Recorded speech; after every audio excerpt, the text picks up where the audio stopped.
Hello and welcome to another episode of The Podcast, a cannabis podcast for budding enthusiasts.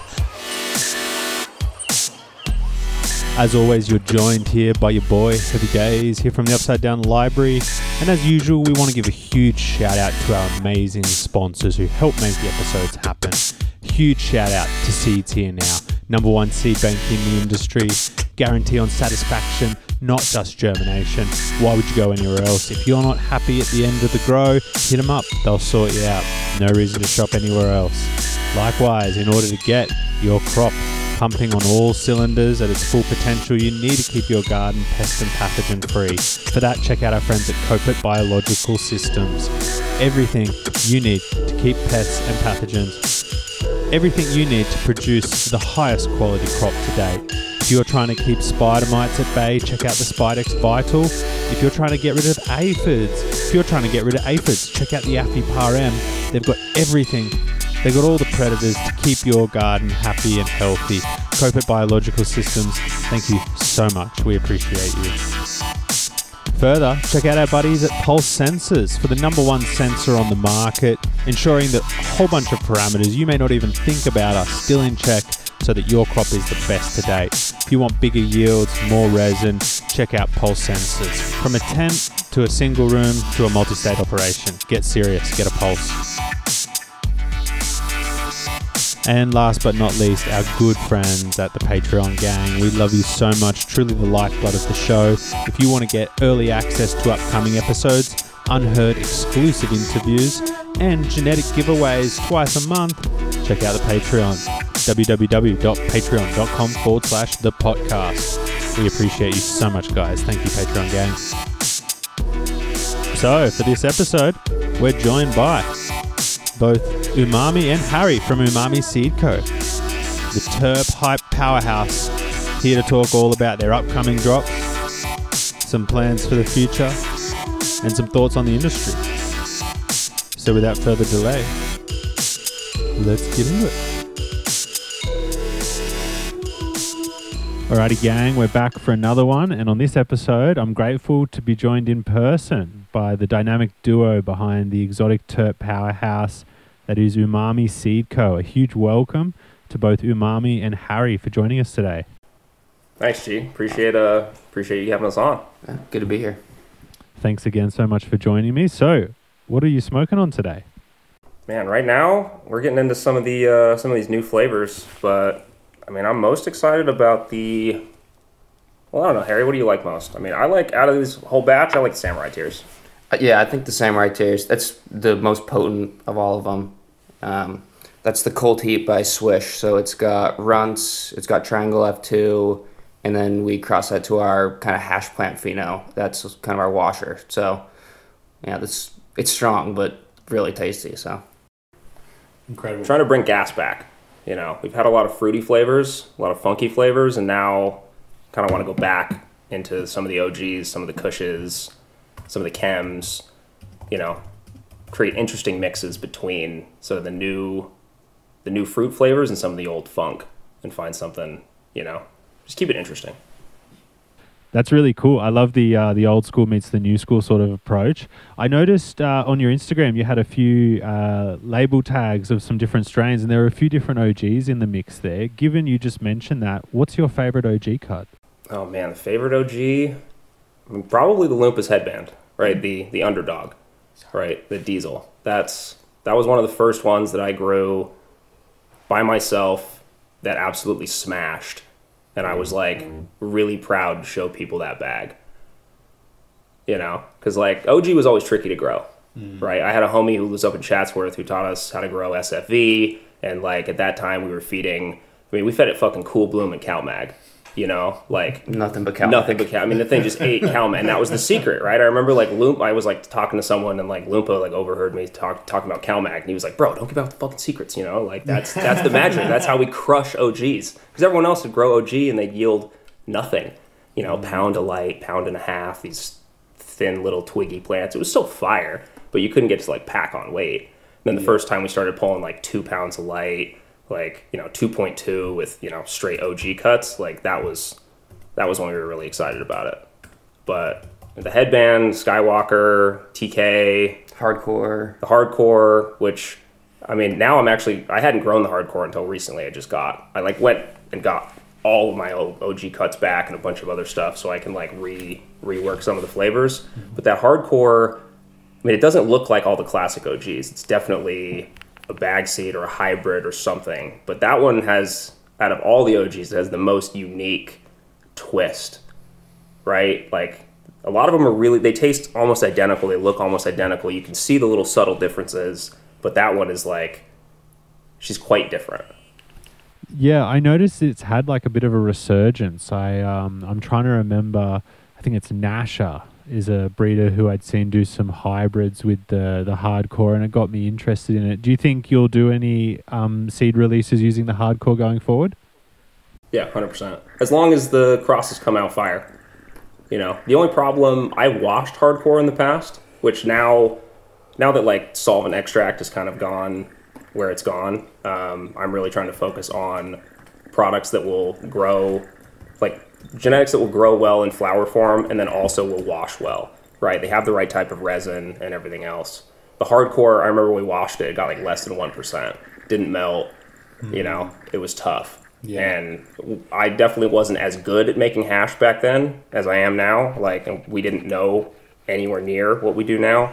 But, you know, that's definitely going to be some work to get something that's going to melt in a high enough rate where, because it might be a cross of Hardcore and then find a dope pheno and then cross that again with something else, right? That's got, at least carries the flavor, but then will give us, you know, the yields that we want. Yeah. Because, I mean, nowadays, people are upset if it doesn't yield like 4%, you know, 5% in the bags, and then press at 80+%, you know. Yeah, the market has certainly dictated some certain minimums around, you know, returns and what's going to make it worthwhile. Out of curiosity, I'm sure we're going to delve down the rabbit hole of concentrates and extracts quite a bit. Just to start off, what's your favorite type of extract? You know, are you like a dry sieve guy, a bubble hash? What's your favorite thing? I mean, I'll probably get some flack for it, but like BHO applesauce. Yeah. Straight up. You know, I love rosin, but, you know, pour one out for all the monoterpenes that get lost in the water. Like, you don't get the exact same profile. And, you know, like some people would argue that that's better because some of those monoterpenes are, you know, they're not as good, or they're this, or they're that, but like nothing captures the absolute essence like a butane propane blend, super cold cured. Like, I always hated diamonds in sauce because, especially back before we were using like cold hot tech on nails, right? Where if you hit like a hot dab of like rocks and terps, the terps melt off the THCA first. Yeah. Those are supposed to be dabbed at the lowest temperature, right? So it's exactly the opposite, right? So it's not, you know, the flavor profile gets totally screwed. But yeah, blend that up and make some applesauce, like all day. Yeah, definitely. I think there's a lot of like sort of, I don't know, mantras that exist in the States that don't escape it outside of the US. And so I guess like, you know, yeah, there are a lot of people who don't like BHO here. There's like a lot of people who don't like Jack Herer here and Trainwreck and all that and Blue Dream. Yet in the rest of the world, we haven't been so fortunate to have that exposure. And so I'm still like, man, fuck, give me that Jack Herer. Give me that BHO. I love it. And I agree. Some of the best dabs I've ever had were BHO for sure. So that's really interesting to hear. I wanted to ask, because you guys do breed for extracts and for terps specifically, just as a general recommendation, I always like to ask breeders this. If I don't give you any information about the buyer, because I know the answer is you're going to want to know more information, but I want to ask if you can recommend one strain out of your catalog, and I guess by implication I'm sort of saying like, what do you just think is a good all-rounder? What would you recommend to someone if you don't know anything about their grow style, but you're just like, most people would be pretty happy at the end of the grow? What do you recommend? For like a recent release, foam, probably. You know, foam smashes. It yields well. It's frosty. It's purple. It'll do really well in a wash, both solvent and non-solvent. Stacks. It's easy to grow. You know, like in terms of just like grabbing some seeds and being able to throw down round one without really having to tweak anything too hard. Like, she's just a fucking monster. All the phenos are just big and blocky and crush. And they all wash well, because Swish, the pheno that I reversed, that one washes at like 4.5, almost 5%, which I picked that plant because it's super iced out, purple, hella PM resistant, squatty, quick, flowering time. That one is done at 60 days. Like, done. You can go longer, but there's absolutely no point. You get no higher yield. The flavors, ultimately, a lot of the flavors like start to mute out and change the longer you run them. Kind of like Skittles, if you run it A little like too long. Skittles, yeah, bro. You pull Skittles at day 53. Yeah, 50, some people even. Like, that's when you get the candy. Then the longer you go, the gassier it gets. It'll get the bag appeal goes through the roof once you go like 70 days on Skittles. It'll be purple, like it totally changes, but the terps are just gone. And then it doesn't last long. By the time you've cured it, that flavor just starts to disappear every day, and there's no like, oh, I've got the Skittles and curing for like 3 months. It's amazing. Like, no, like you want it to look like lawn clippings. That's like straight up. Because it's getting rolled up, or it's turned into hash. Like, you're not looking at it while you smoke it. Flavor over everything. That was my whole thing. I don't care about anything else. The whole ethos is flavor. So if I get lost, or I'm like trying to figure out what we want to cross, or where are we going to go next, flavor. I don't care about anything else. Interesting. We'll delve into some sort of related questions a bit after. I just want to loop back quickly to the foam recommendation. What sort of terpene profiles would people sort of be thinking they might get out of that? So foam is, I described foam as like vanilla stripper perfume terps. When you say stripper, you mean like a solvent sort of? No, I mean like a strip club. Okay, like, cool. I mean that like Britney Spears vanilla, like really trashy, fucking cheap perfume. Like, just if you walk by, I've never been in a strip club. Wink, wink. But like if you walk by and you can kind of imagine like what that smell mixed with like some sweat and like just kind of some grungy. It's also got like a little bit like the soap is more like cushy. Like the soap definitely doesn't really smell that much like soap. But it's a little bit more like, I don't know, it just helps round out the sweetness and like kind of the upper notes that are more like perfumey. Because any flavor that's like too one-dimensional, like, for example, I'm not a huge fan of Jack or some of those hazes because it's just straight terpenoline. That's all I can smell, and like that.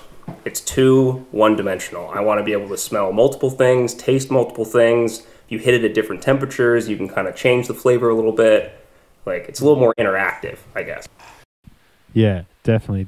I can understand what you're saying. And an interesting trend that I've only just started to pay more attention to is that I've seen and heard a lot about in recent competitions that people are submitting like blends of extracts because it's trying to achieve what you're talking about, that more complex profile, sort of different sort of facets to the overall terpene profile.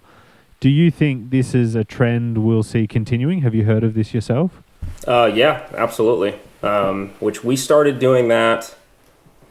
We'd always done it with like BHO, especially because we never had, like back in the trap days, or early in the trap days, we didn't have anything one flavor in bulk, right? And that you always wanted to have a mixture of stuff. So usually in order to like do any sort of sizable run, it would have to be a mix.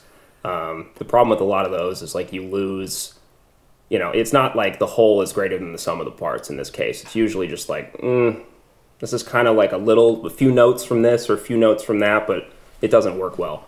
But sometimes, like that GMO papaya, that filthy papaya blend. Well, that's when you start to blend, especially like I don't know what it is with solvent extracts, but like the non-solvent extracts is where the mixes start to shine, which we would see, especially when I was making water hash in bulk back in the day. Some phenos wouldn't wash as well, right? But if you took a pheno that washed well and mixed it with something that like didn't, you could actually start to make that wash like viable, right? To spend the time and energy. Keep some of the old flavors. And then, you get like an interesting mix. Yeah. And then if you have a bunch of like sift or like, water hash that's dry, ready to get pressed, mixing those into different ratios and kind of like finding what ratios work really well, you can, you have a whole new menu of flavors that are cool, which would otherwise take you, I mean, a breeding project for me takes like well over a year. So like I could take these two things and press them 3 or 4 times over the course of an hour, and then we could taste all those flavors and find out what's a cool mix and what ratios work well. Or we could spend a year and a half trying to create that flavor like naturally. But I like it. I think it's cool. You know, I think it brings in a lot of creativity, and you know, you can kind of like invent your own flavor profile. And if you never tell anybody the exact ratio of what you're doing, now you have sort of a proprietary recipe to make a cool flavor. Especially if you're making it with like 2 in-house cuts that no one else has, you know, kind of sets yourself apart. Yeah, that's really interesting. I mean, a lot of people are having a focal discussion at the moment around how people who've been in the game for a while, maybe we'll call them legacy farmers, who are feeling like they're being pushed out, can reinvigorate their brand and stay relevant. That does sound like an interesting way to do it. Do you think that it's possible that that someone could pursue that, or do you think you'd need to be a bit more inventive than just that and try to come up with a few different ways to sort of stay, I don't want to say relevant, but to keep your niche from the bigger companies? I mean, I think there's so many different avenues for people in the space that there's no limits. You know, the only thing that matters is if people like what you're doing. So if you can create an angle and enough people, like you don't get to decide. I don't get to decide any of this. The market decides everything. What we make, what we release, what's popular, what cracks off. Like it's not up to me. It's up to them. It's up to me to kind of read the room and try and figure out my best guess as to what people are going to be excited about. And I can help guide them one way or another. But ultimately, we make no decisions. You know, we're absolutely at the mercy of what people want, when, and I just try to supply my best version of that, I guess. So there's plenty of room for everybody. Yeah, definitely. And I mean, and if we take that premise in the other direction, with the advent of blends, the first thing I started thinking about is that surely one day we'll have like a Jack Daniels equivalent, where it's like this company that can buy bulk distillate or whatever it is, bulk material, blend it to consistently put out this mass-produced sort of product that's like, you know, on the palate or the effect, it's sort of consistent. Do you think that's a foreseeable future, or do you think there's too much variation in the cannabinoids to ever really be able to put out something super consistent on that level of production? No, I think the consistency will be there. And I think there's plenty of people that want that and seek that out, and that's fine, you know? Like, let people like stuff, you know? Like, they like Coors Light, cool. You can have Coors Light.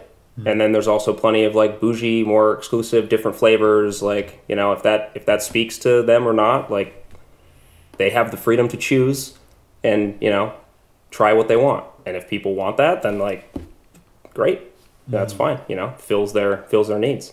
But usually those people, that's your step. Like most of those people, well, I shouldn't say most, but there's a good enough percentage of those people where that's a stepping stone for them. And then they start to wonder what else is out there, what's different, what's unique. And then they start to come in, you know, like basically, you know, they mature as a consumer, right? And then they're like, their flavor profile, like that they like, starts to change. And then they start to open up into what else is there, right? What other flavors might I find? And then, you know, me and plenty other breeders are, you know, sitting there going, come on, like, we'll show you. There's a lot of flavors, like every flavor you ever thought possible. That's a beautiful segue you've given me, because I was going to ask you, you were talking about flavors, and in the question before you were saying, you know, when I'm not sure what to do, I revert back to flavor, because that's my whole thing. What flavor are you chasing next? What don't we have that you would like to make if possible? I'm trying to find flavors that I cannot describe with words and that I've never tasted before. That's like the goal of every breeding. For me, the goal of the breeding project is one, the hybrid has to be better than both parents. Otherwise, what's the point? And ideally, I'm trying to mix and match flavors that are going to create and generate something unique and different that can help set me apart, where, you know, people try that and they go, it's not like, oh, that's cushy, or that's, you know, that's some Skittles, or that's got this, or that's got like, no, like, what the fuck was that? I've never smelled that smell before. There's not words that I know how to describe that smell. That's what I'm after. That's the whole, like, umami, right? Sweet, sour, salty, savory, umami. It can't be described with any of the other ones. It's that sort of, it's intangible, like the blend of flavors create something new and unique and different that you can't, you can only describe as like, ooh, it's almost a feeling. Yeah, truly. Well, what's interesting is like research shows that feelings actually start as a physical sensation. So you don't feel anxious and then get tight. You feel that you're tight and then you're like, oh shit, I'm feeling anxious. And so it's exactly what you said. It's like it's a physical stimulus that then causes you to feel a way. That's really cool. I like that. So tell me a little bit about what inspired the genesis of Umami. What was it that caused you to think, I want to start this company? Well, let's see. I started growing in 2006. I always knew that I wanted to have a seed company. I thought that was it. Anything like, and early on in the cannabis game, like it was either you were growing or you were making hash or you were making seeds. And I thought, wouldn't it be cool to start from seeds and make your own product and make your own strains and then make your own hash, create something new and different, and just having something to call your own. So the plan was always to make a seed company. I mean, really, there wasn't, I hadn't had enough time in the game to really start and put my name on something and be proud of what it could be. I wasn't good enough at growing. I certainly wasn't, good at breeding. I was, I still don't really consider myself a breeder. Like, we make seeds, we hunt seeds, we do the job. But the whole point was find something cool and unique and different. So I gamed up. I finally had the skills to the point. I had the library. I'd collected seeds for a decade, before that. And then the timing was right to start the company and launch. We did. And, it worked. And here we are. That's brilliant. Let's go back a little bit then. We're going to do it in reverse order to what we normally do it. So then tell me, your first cross you ever made, was that intentional? Was it an accident? And what were the genetics involved? It was intentional. I don't really know what it was. There was a family vacation in Mexico, and then somehow seeds ended up in Salt Lake City, Utah. And we popped those seeds. We grew them in my homie's backyard. You spend that much time growing the plants, and then you have a male, and you're like, well, I mean, I'm not going to kill off the male. Like, come on, I spent so much time and energy to get this thing to this point. So it was just some like open pollination, whatever. And I was hooked from the first second those plants popped out of the soil. That was it for me. I knew what I was going to be doing. But it was some Mexican, sativa, something or other. Not good. Was that the first grow you ever did as well? Yeah. Yeah, nice. Okay. And then, so let's fast forward a bit. When you got more serious about growing, what was the first thing you started growing, like, say, under a light? So the first ones we were growing under a light were, let's see, was a Marijuana was one of them. Oh, nice. There was a blue cheese by Cali Brains. There was let's see what else we were doing back then. There was this one my buddy gave me called it Hyperion, which was some hazy, indica hybrid or something that was, it smelled and tasted kind of like coconut. It was funky. And the hash tasted very much like coconut, which was unique. I've never stumbled upon anything even remotely similar to it ever, since then. But so there's still some flavors that I'm looking for that I remember, because I like to think I remember every single bag I ever smoked. Nice one. Good memory. I just, I remember what the flower looks like. I remember the flavor profile. I definitely remember a lot of them that I grew that sucked, that were just no dice. And you're just like, what did I do wrong? And, now looking back, it's hilariously apparent, just how fucking terrible, I was at cultivation early on. And we just didn't know enough back then. You know, it was a lot of like bro science and don't do this, don't do that, and We all do the same. Don't worry. But so you're learning the ropes and you're starting to refine your craft. Were there any breeders or specific growers you sort of looked up to in those early days and were taking advice from? I mean, I always liked, so like Greenhouse Seed Co. dropped their like land race, you know, videos that they had, right, where they'd go to the bush and hunt. And so like I was DMing Franco like way back when, and he was always super cool and friendly, and like, you know, I'd ask him questions, and like he was, which he had no need to do any of that. Like, why, I'm just some fuck off random dude on Instagram, like sending him DMs, like, you know, asking for advice or whatever. And he was always really cool and really friendly. So yeah, definitely Franco from Greenhouse. I mean, Mr. Nice was, you know, like it was a lot of the like the OG Dutch dudes, you know, who were like going hard. Especially because like early on, you know, some of the things I started seeing was Mr. Nice out in Switzerland, right, running the old pillow play, and they had just the biggest cultivations you'd ever seen at the time, where you're like, where on earth can you possibly do this? You know, this is at a scale that is just mind-boggling. So that was always really cool to see some of those dudes. And I always thought I'd end up somewhere in Europe, you know, building a company. Because I was like, well, I don't see this happening in the States, right? A lot of the California dudes left. You know, the DNA guys were out there because, you know, weren't really doing it in California. And then luckily for me, you know, the rules in California started to shift where now we could actually get like, I mean, it wasn't a license by any means, but we were covered under medical. We had the 99 plant recs, and, you know, we were in counties where we could grow, you know, at scale. And that was kind of the first time we started running like big, well, not big, but bigger operations. Yeah, nice one. And so after you had started the company, what was the first sort of project that you felt really helped establish your identity within the public eyes, where even you yourself are like, man, we're really doing this? So my homies in Arizona, they own a company called Grow Science, which is a pretty big cultivation outfit out in Phoenix.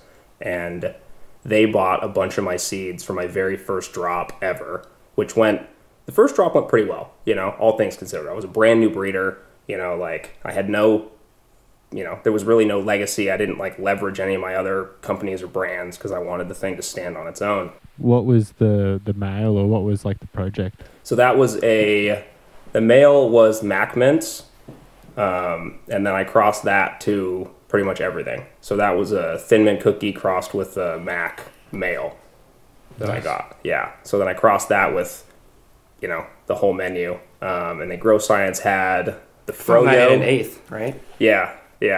We, I remember Cap posted a thing, and this was like back when they were doing drops at like Piece of Green, and he was like, hey, there's, you know, I'm doing a Thin Mint drop of flour, go scoop the flour, and there's also like some seeds in there. So like, you know, a whole bunch of 8ths were purchased and then ground up to find like 6 or 7 seeds. Then I hunted those seeds, then I found the male, and then that was kind of what kickstarted it, because it was a frosted ass, like this big, giant, meaty monster male. And I was like, this is the one we start with. Yeah, you know, hit up Cap. We're like, is it cool if we breed with this? He's like, yeah, you found it in the seeds. Yeah, like, and so I said that was we went to work. Wow, that's sick. So, you know, I guess fairly safe to say probably no one else really has a male from that particular cross. No, certainly not. Out of curiosity, how many 8ths did you buy? Like a ton or just like a couple? 20 or 38s. Wow, yeah. So most of them didn't even have one seed. No, we found like 6 seeds total. There you go. That's good marketing from Cap. Yeah, no, it worked out well, you know. I couldn't believe it, and like I said, I found that. No, I made F2s, and like I never released any of the Mac Mint stuff. Only crosses, but they were fire. You know, we did the lime souffle, which was a Mac Mint female. That one smashed. That one washes really well. What was that female like in terms of like terpene profile and effect? It was like I always describe the Mac Mints as like gelato. It's like heavy on the gelato, right? It's very similar to gelato because it's got the Thin Mint cookie and it's got Mac, so it's got Starfighter in it, but it's pretty hashy. But it's definitely got this. I mean, I always describe it as like solventy, but like the exact type of solvent is like rubber cement. So like if you know, I don't know if they still use that in school, but way back when, you know, you just like crack open that jar of rubber cement and you just get hit with this noxious fumes. So that was what I got. I got like chocolate and that super astringent, chemi, like sour, like solvent funk. So that was the terp profile. Nice. Yeah. Nice one. And so where did you go from there next? Oh man, let's see. What did we do after? So we did the Mac Mint drop, then we did Key lime, right? Then we did the key lime. That's right. Then I did. Then I went to Fems. So I did the key limeade, which is the Sunset Sherb crossed to the Burning Bush cut of key lime pie. So that was a quick flowering, purple, super creamy, kind of soapy, a little Skittles-esque. But that Fem run, I hit to, I don't know, I think that menu was like 10 or 12 strains. And that stuff is still sought after. Like people all the time. 710 Labs runs a bunch of those. Yeah, 710 has a couple of those like on the menu. I mean, a lot, like that was one of the first big Fem runs that went, you know, really, really well. Especially because here in the States, like people don't like regs. At least like they could tolerate reg seeds back then.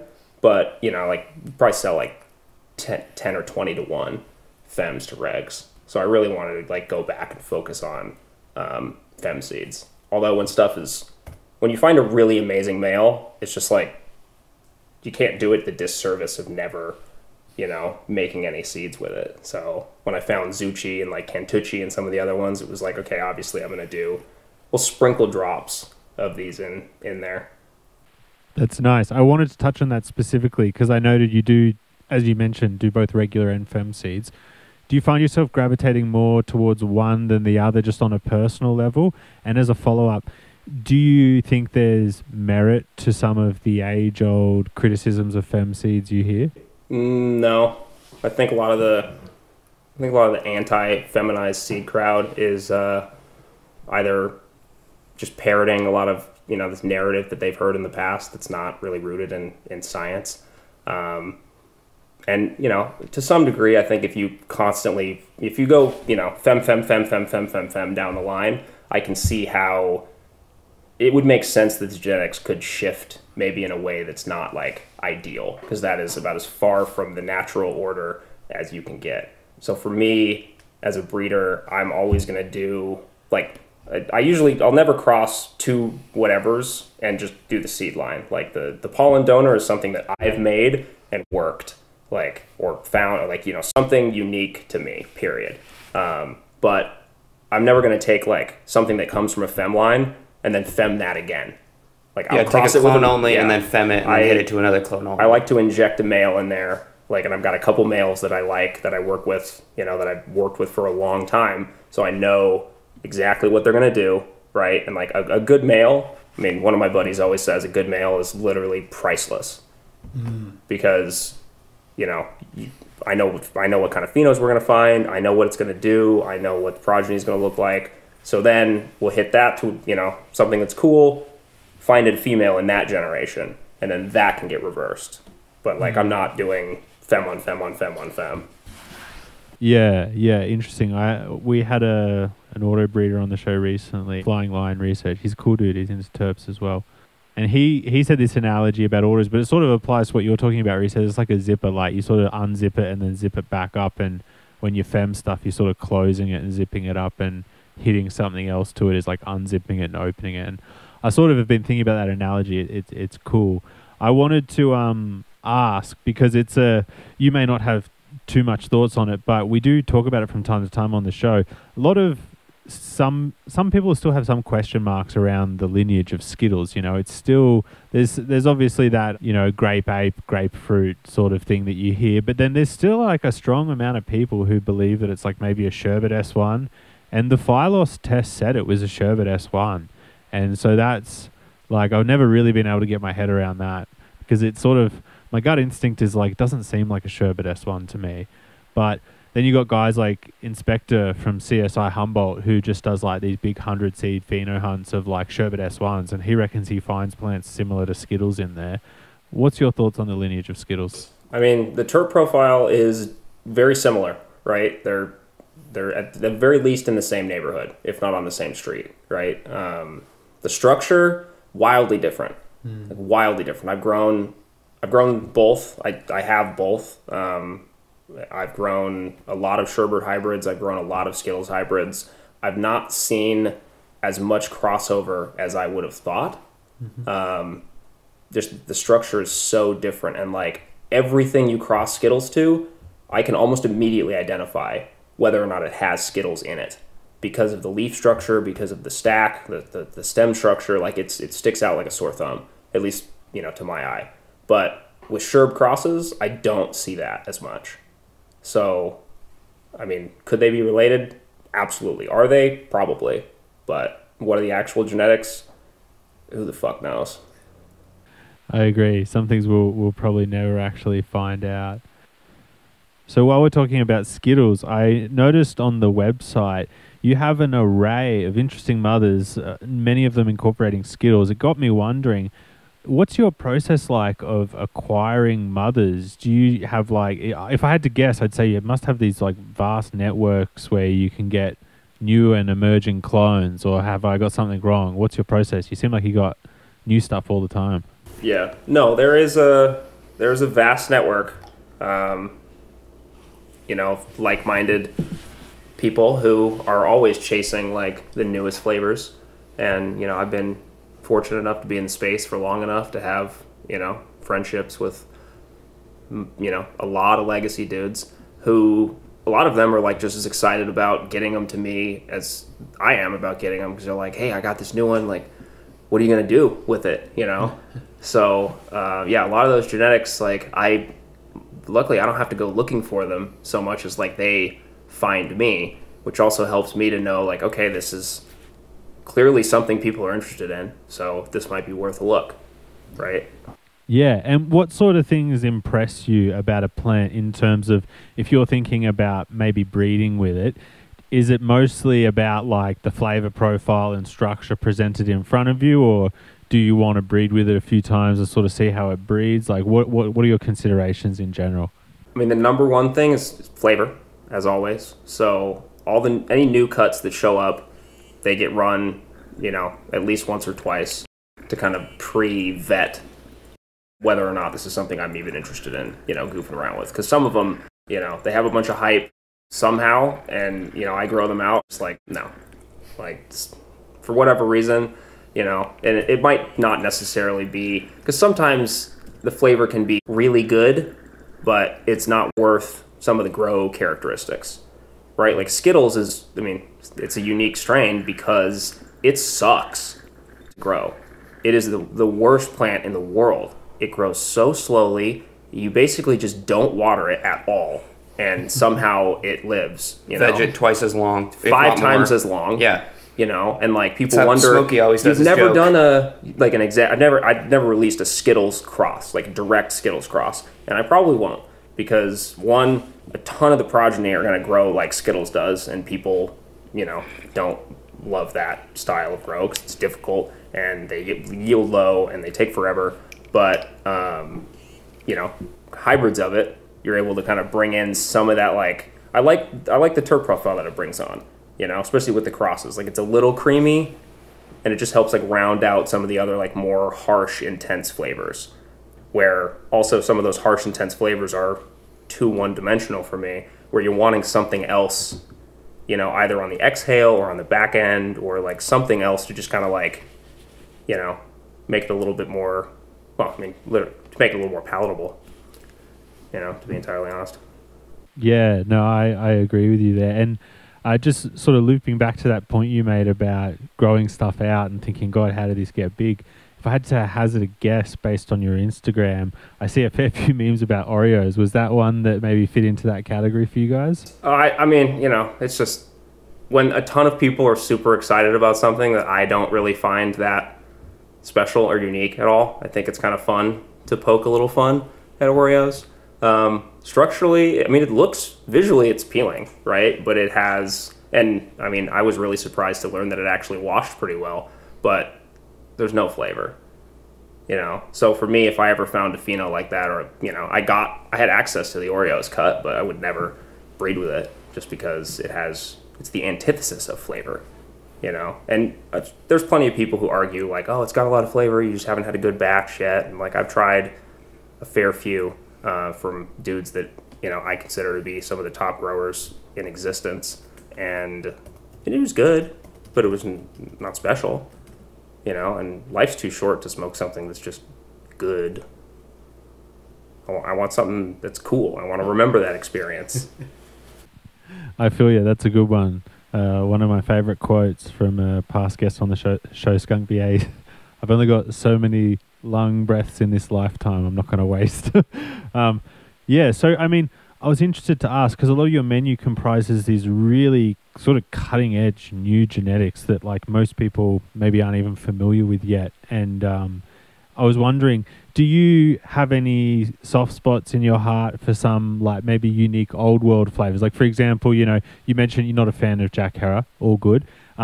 You know, are there any other things? Because I noticed you did some collab hybrids where one of the parents in the male was Soma's Lavender, and I was like, oh, that's a bit old world. That's kind of cool. Are there any other old world flavors you're like, that's actually a pretty good one? Yeah, I mean, I like, so the affinity that a lot of the people that came up before me, like probably 5-10 years before me, have for haze, right? I don't have that because I missed it, but I have that for OG and Kushes. Mm-hmm.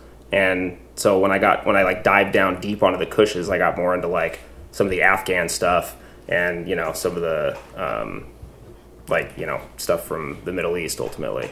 And so yeah, Ganny, like especially those like really hashy, like, you know, coffee, funky, like Landrace. I mean the black, right? Like the black haze, or not the black haze. It's Cuban black haze? No. Black Domino? Black Afghan. Oh, yeah. Wow, yeah. Yeah. Gee, the black the black Affy is like, because yeah. the fruity Affies, I was like, they're good, but they're a little. Not that coffee one. Yeah, I like the like really deep, hardcore, subtle flavors where you like, you know, most people are only going to smell one thing, which like maybe that's how the haze aficionados are. They can actually smell all the different dimensions of that. I can't or I don't have that ability, but I can with some of the like lower end stuff. And I mean, like, not lower end quality, I mean lower end on the flavor and like, you know, those really earthy chocolate, coffee, funky flavors where you're just like, I don't know, like it's hard to describe because you start getting into like, every time you smell it, you smell something different. You start to pick up different notes. And as you smell more things in the world, you start to have like a better reference of like, you know, smells, which is why I describe things the way that I do, because those are things I've smelled, and that's, you know, your scent memory. Like that's what I pick up.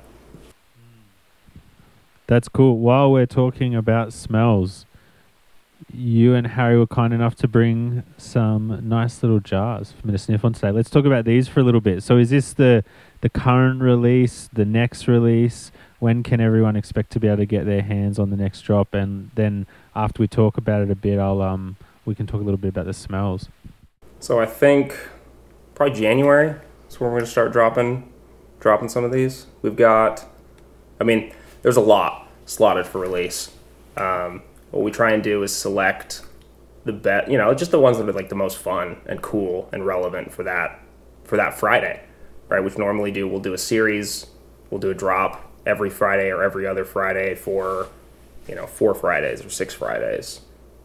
And then, you know, plan a couple weeks and then we'll do some other drops, but like we want to keep it like fun, keep it fresh, and then make sure that, you know, I mean, best case scenario is where the drops actually sell out like day one or in the first week, which is fun, especially for the buyers, because now you've got something that no one else has.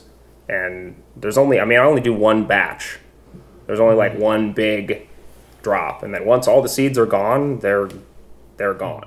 So do you ever remake stuff or it's all one time?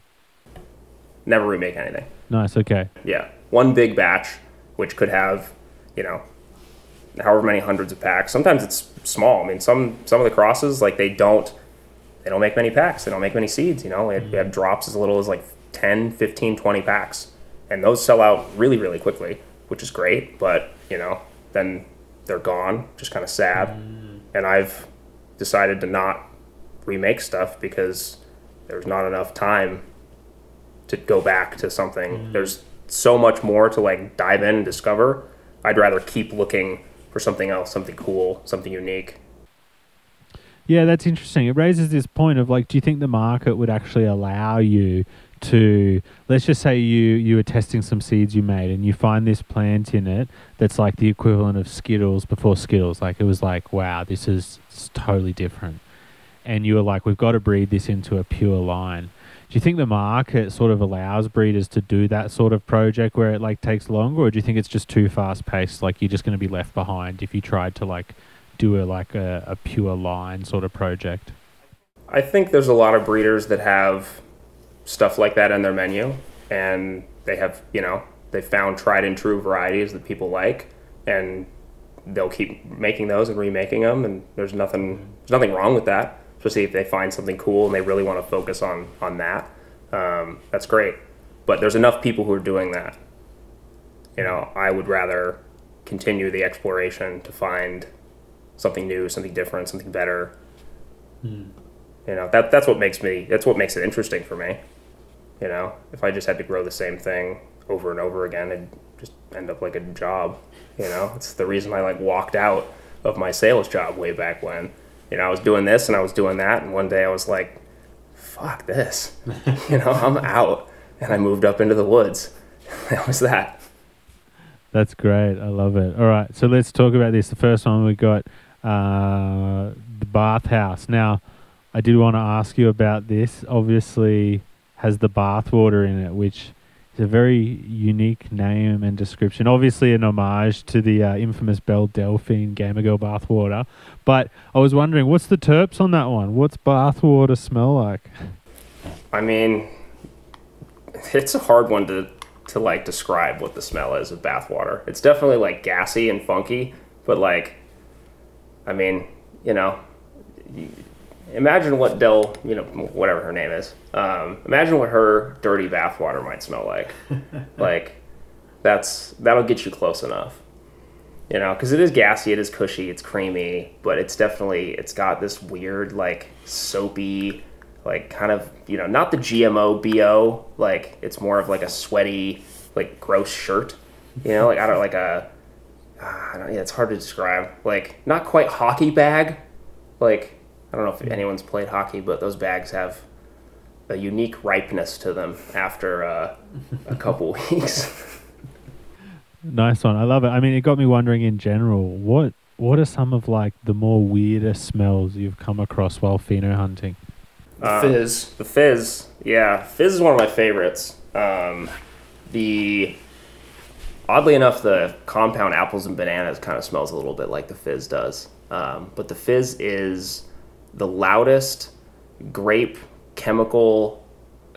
I mean, it's fizzy, it's acidic. It's like, the feeling you get when you like put your mouth into a soda cup that's too fizzy and a bunch of the fizz goes up your nose. Like, that's how it makes you feel when you smell it. It's like really, like, it leaps out of the jar, and then it will stain anything you put in it. Like, any jar, if you mix up like a couple buds in a jar, like, they're all going to taste like fizz, like, forever. The jar is going to smell like fizz forever. And like, you can crack a jar like a year plus later and it still reeks. There's very few flavors that actually hold on to that kind of a smell, and that doesn't, like, because usually those kind of intense, jumpy ones will mute out relatively quickly. But this one is just, I mean, it seems like it will stay forever.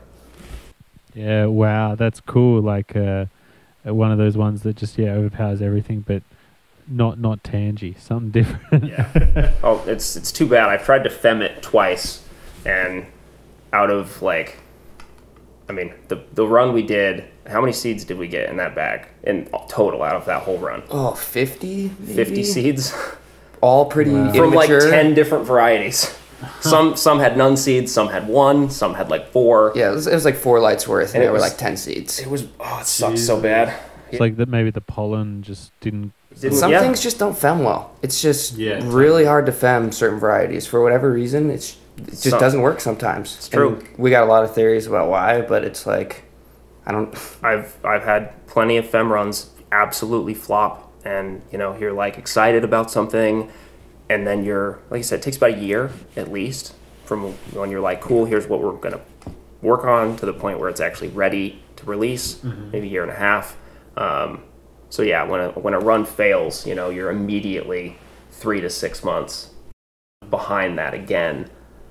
Meanwhile, everyone else is crossing, because it's not like I'm not like the only person in the network, right? It's the network. So a lot of my friends' competition, who technically we're competition, but I like everybody. They're all working on their shit too at the same time. So it's kind of like, who's gonna get, who's gonna get there first with something that's actually like solid? Because anyone could just make a cross and like just fem something and drop it and whatever. That's cool and that's fine. But who's gonna like bring something to the table that's actually like different and special and unique? Well, yeah, I mean, you're sort of getting towards this topic I was hoping we could touch on, which is that there are a number of growers and smokers in the community who feel like, in a sense, we're sort of backing ourselves up against a wall in regards to the genetics we use. What's your thoughts on this take? Do you think it's true?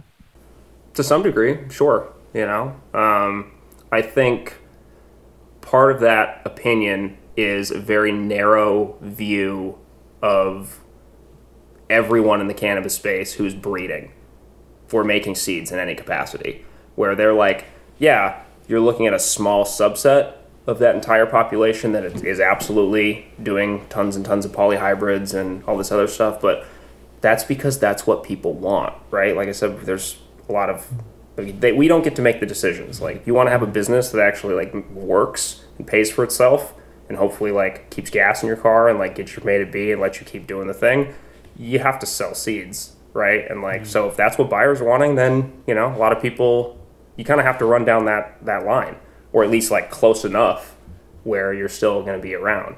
But there's a lot of people who aren't in the like standard breeder, like when they think of cannabis breeders, there's a lot of people who are not in that space publicly at all, who are doing all kinds of other work. So I think in terms of like the global genetics, like there's no issue. But if, like a small network of growers is growing the same thing and hybridizing the same thing, like, yeah, their gene pool might not be that great. And then growing it with the same nutrients, under the same lights, same media, having all the environment the same, wondering why the pound price is going down. That might be a slight problem. But, I still have a ton of landrace stuff that I don't know how many fridges I have full of seeds now, but it's quite a few, because we've just been collecting genetics from everywhere always and trading and trying to find, new and unique stuff. And luckily I'm upgrading now. I'm going to have a small 7,000 square foot spot for hunting and popping like just straight old school. Like, I'm going to germinate everything in my library and try and find some cool old stuff. Because a lot of it is getting to the tail end of its like survivability. Those haven't been stored. Well, at least I don't know how they were stored before I got them. So, the germination rate on a lot of this stuff might not be very good, if at all. So it's kind of time to start, hunting those seeds. And if we find something cool, open pollinate, make bigger population, preserve all that stuff. But it's not going anywhere.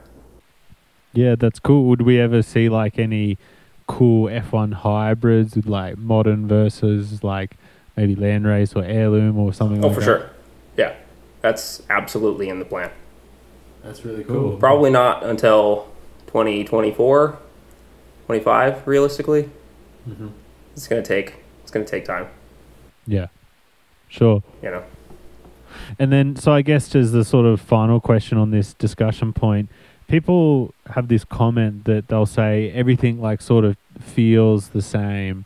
Do you think there's merit to that, or do you think there's still like quite a bit of diversity within the sort of range of effects you can get from the current varieties that are really popular? I'm not the best person to ask on effect because, listen, for me, it's flavor is the number one. And the older I get, the busier, it's like there's a lot of stuff I would like to smoke, but it's not something I can do in the day and still get, get everything done. Yeah. But no, I feel like there's still a very wide variety in effect from a lot of different flavors. And sometimes I get bummed out when a flavor is like really good, but it affects me like which just my body chemistry or whatever affects me in a way that I'm like, well, I really want to smoke more of this, but I physically can't, you know? And then there's other flavors that are like, I could smoke this all day, but I don't really want to. It's not that great. Yeah, sure. So, I mean, sort of on the other side of that topic, are there any varieties you think that you would like to use, maybe from your library stash, maybe from other sources, that you think would inject some sort of fresh blood or reinvigorate things a little, just because they're a bit different? Yeah, like I said, I'm trying to pop a lot of this landrace stuff. What do you got? You got like some cool Malawis? I've got a lot of stuff from Africa, a lot of stuff from Afghanistan. I've got a bunch of stuff from Nepal. Yeah, I did recently get some landrace from Japan. Nice one. It's apparently, I've got to grow it out, and like, you know, I promised the dude I would grow it out and do an open pollination and make more of the genetics, because there's a lot of hemp in Japan. Yeah. But there's not a lot of like wild drug cannabis, and I mean, for a lot of people would say there absolutely is not.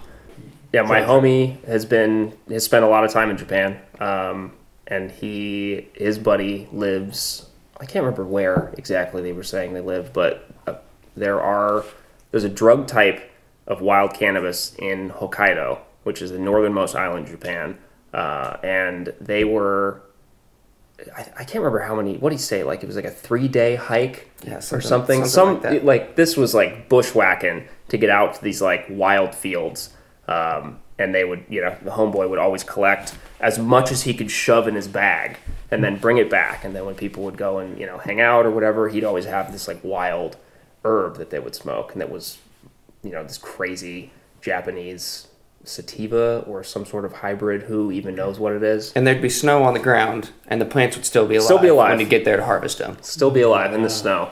Full of seeds. Apparently the bricks content was through the roof, so there was somehow they didn't freeze. Right. My theory is always because I've got some varieties that like bleed red.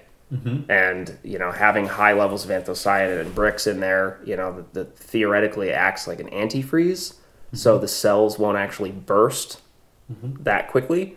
So some of those could well survive like frost and freezing, which is is very uncommon, because most plants, if you freeze them, like you can put clones in the fridge for a surprisingly long time, but if you put them in the freezer, the cells burst and they die. You can cryo-freeze plants though. Interesting.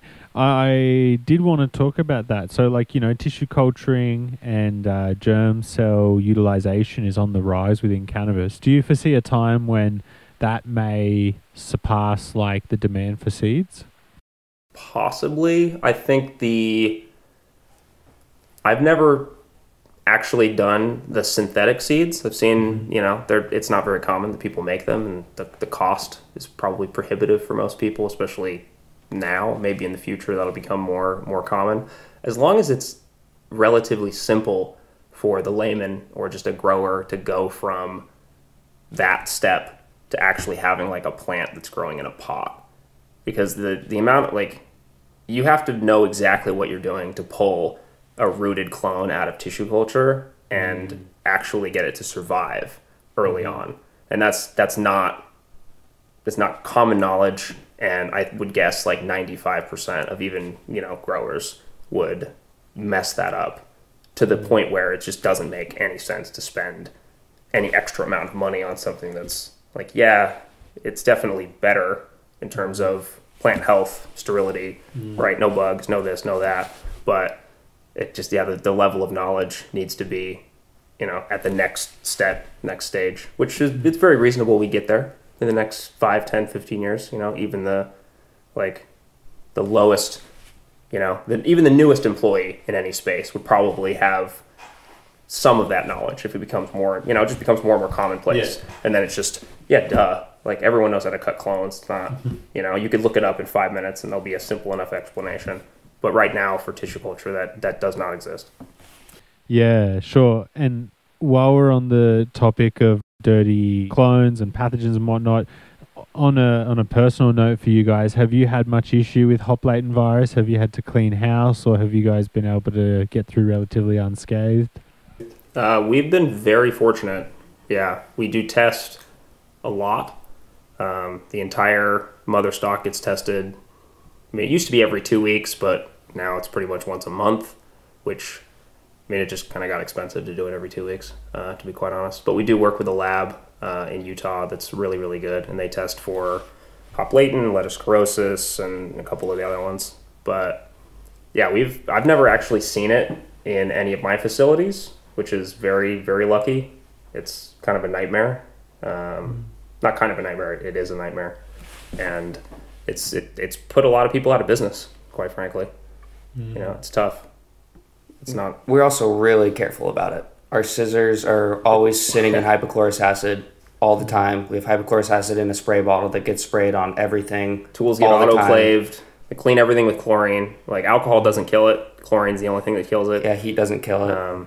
But yeah, we're very, very careful. And my quarantine process, like when, you know, say we have the network to get stuff in, part of the delay is that it takes me like 3+ months to get a cut out of my quarantine into the main area where it can then go on and, you know, enter like any of the breeding programs. But it takes quite some time. And I'm hoping to speed that up because now I've gotten, like, I do all of my tissue cultures in-house. Like, we do everything ourselves. And we're slowly getting back to the point where I feel confident enough that we can just, you know, throw everything into TC as long as it comes back with a clean lab test, like for pathogens, then we're good to go. So we'll probably shorten that down to. Yeah, nice, streamlining things. And while we're on the topic, what style of growing do you guys lean towards more? Are you salt guys, organic? What sort of medium you prefer? Give us the lowdown. It's a blend. Organic and synthetic hybrid has always been, you know, Cool. I always think the best of both worlds. Grow everything in rock wool. It's easy, simple. I always it's a dumb joke, but like, you can't spill a rock wool cube, you know, because I started in the soil like most people. I ran cocoa, and then once I started growing in rock wool, it made more sense. It was easier. It was quicker. I don't want to spend a ton of time worrying about the pots or the soil or the this or the that, you know, cleaning up messes. Like, I want to be able to focus on the plant itself or, like, you know, some of the other aspects. But still keeping that organic element and bringing it into rock wool. Yeah, you know? and I still maintain some of the best weed me or anyone ever smoked was OG Kush, grown in the grossest rock wool you have ever seen, because it was filled with all kinds of organic crap and this and that and salts, and for some reason, like, that's the magic. So it's a product called Exotic Ag. It's a salt-based product. It's got a bunch of different biostimulants as well. And then my homie Jasper has this company More, and it's like a archaea bacteria. So it's kind of like, it's like any beneficial, but it's found in it's found in tar pits. It's like like volcanoes. It's not actually a bacteria. It's so like there's it has its own it's called archaea, which is like, you know, like early on. Exactly. It's pre-bacteria, and it can survive like 98 degrees C and like 2 pH, and so it's like it's just fucking shit's bulletproof. It'll chelate. Yeah, UV is the only thing that kills it, so it doesn't take over the planet. But it eats the algae off the rock wool, so it keeps the rock wool clean, keeps the lines clean. It's gangbusters. Just chelates everything. But yeah, the flavor on the blended organic and synthetic is the only, like, that's the win. Period. You know, just straight salt grown is it's still good for the first like 5 days, but I don't know what it is about the shelf life, but it just drops. And some stuff will hold longer than others, but I've never had a run without, you know, some sort of biostimulants that was amazing and still tasted good, you know, weeks after you'd chopped it down. Yeah, nice one. And look, crop steering is like the trendiest word in the industry at the moment. What's your thoughts on it? Do you think it's just going to become like super commonplace, and if you're not doing that particular style of production, you just like sort of get pushed out of the market? To some degree, yeah. Like, it's scientifically sound. It's highly functional. It keeps the root zone in the right conditions, keeps the moisture in the right conditions, it keeps the EC in the right conditions. It saves a ton of water. It makes I do it with everything. It makes the most sense. Like, it's, you know, I mean, cannabis, a lot of cannabis people like to think that cannabis is super unique and special and no commercial ag, you know, has any relevance to it, because it's its own thing, but like that's, I think that's a little naive. Like there's a lot to learn from large commercial operate. And if it's functional and it works well, then it's great. People can overdo it, like anything. Yeah, look, I noticed that you guys offer consulting services on your website. So I wanted to ask you, what's some of the things that you think people commonly get wrong? People overwater their plants. People feed their plants too high EC. Their light is too low. Their environment is off. I mean, it's, like you can look at a room and diagnose 5 things that are wrong, like in 1.5 seconds, right? Mm-hmm. It's very obvious. And a lot of people, they don't realize that all of these things need to work there's certain proportions, I guess you would say, that everything has to be at a certain level. And if you change one, then the others need to be adjusted for that. You can't just change one thing and have everything else work well. Like it all works off of itself and off the other things. So like if you have too much light, your plants need more fertilizer because they can't eat the light well enough because they don't have enough nutrients. But then they also need CO2, right? It's balancing act. Yeah, it's the interplay of them all together. One thing is out of whack. It's like some gear in the cogs. What's that phrase?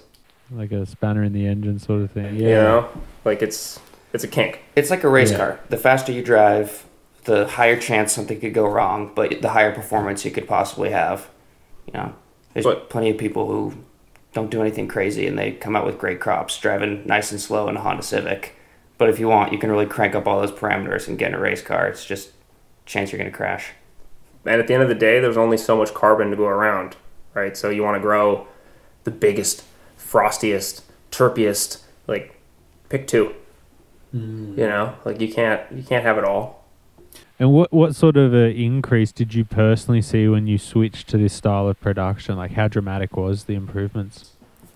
I mean, a lot, like laughably so. I mean, we've started to see yields that, I wouldn't believe it if we didn't have to legally like put those numbers into metric. Like no one's inflating their numbers into metric, if you know what I mean, right? So when you start running some of these and you're like, okay, we're casually getting 75, 80, like 90 grams a square foot on these plants. And we used to do the pounds per light math way back when, and we're in like the 5 pound range now, which is just absurd. On a 5x5. Yeah, 25 square feet, which was back at least when I was running DEs or HPS. Everything was on a 5x5. We didn't do 4x4s until we started getting into LED. Wow, yeah, that was going to be my next question, was that have you guys swapped to LED yet? And I suspect the answer is yes. So the follow-up question is, what do you think about the people who are discussing and saying like, oh, it's not good, I'm going to swap back? Do you think they need to dial it in more, or do you think that the older lights may have something over the newer ones? The older spectrums, well, there's kind of 2 schools of thought.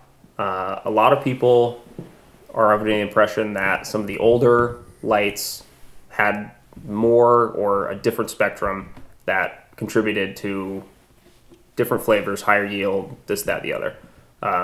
So it very well could be that the LED technology has not caught up or has not found and mimicked the best spectrum just yet. Mm-hmm. There's also the possibility that, so epigenetics is a thing in plants where if they're grown under a certain environment or they exhibit a certain stressor, they can change a little bit, where ultimately a one pheno could suffer, a shift, and then it will express itself differently moving forward and forever. Basically, one gene turns off and another one turns on.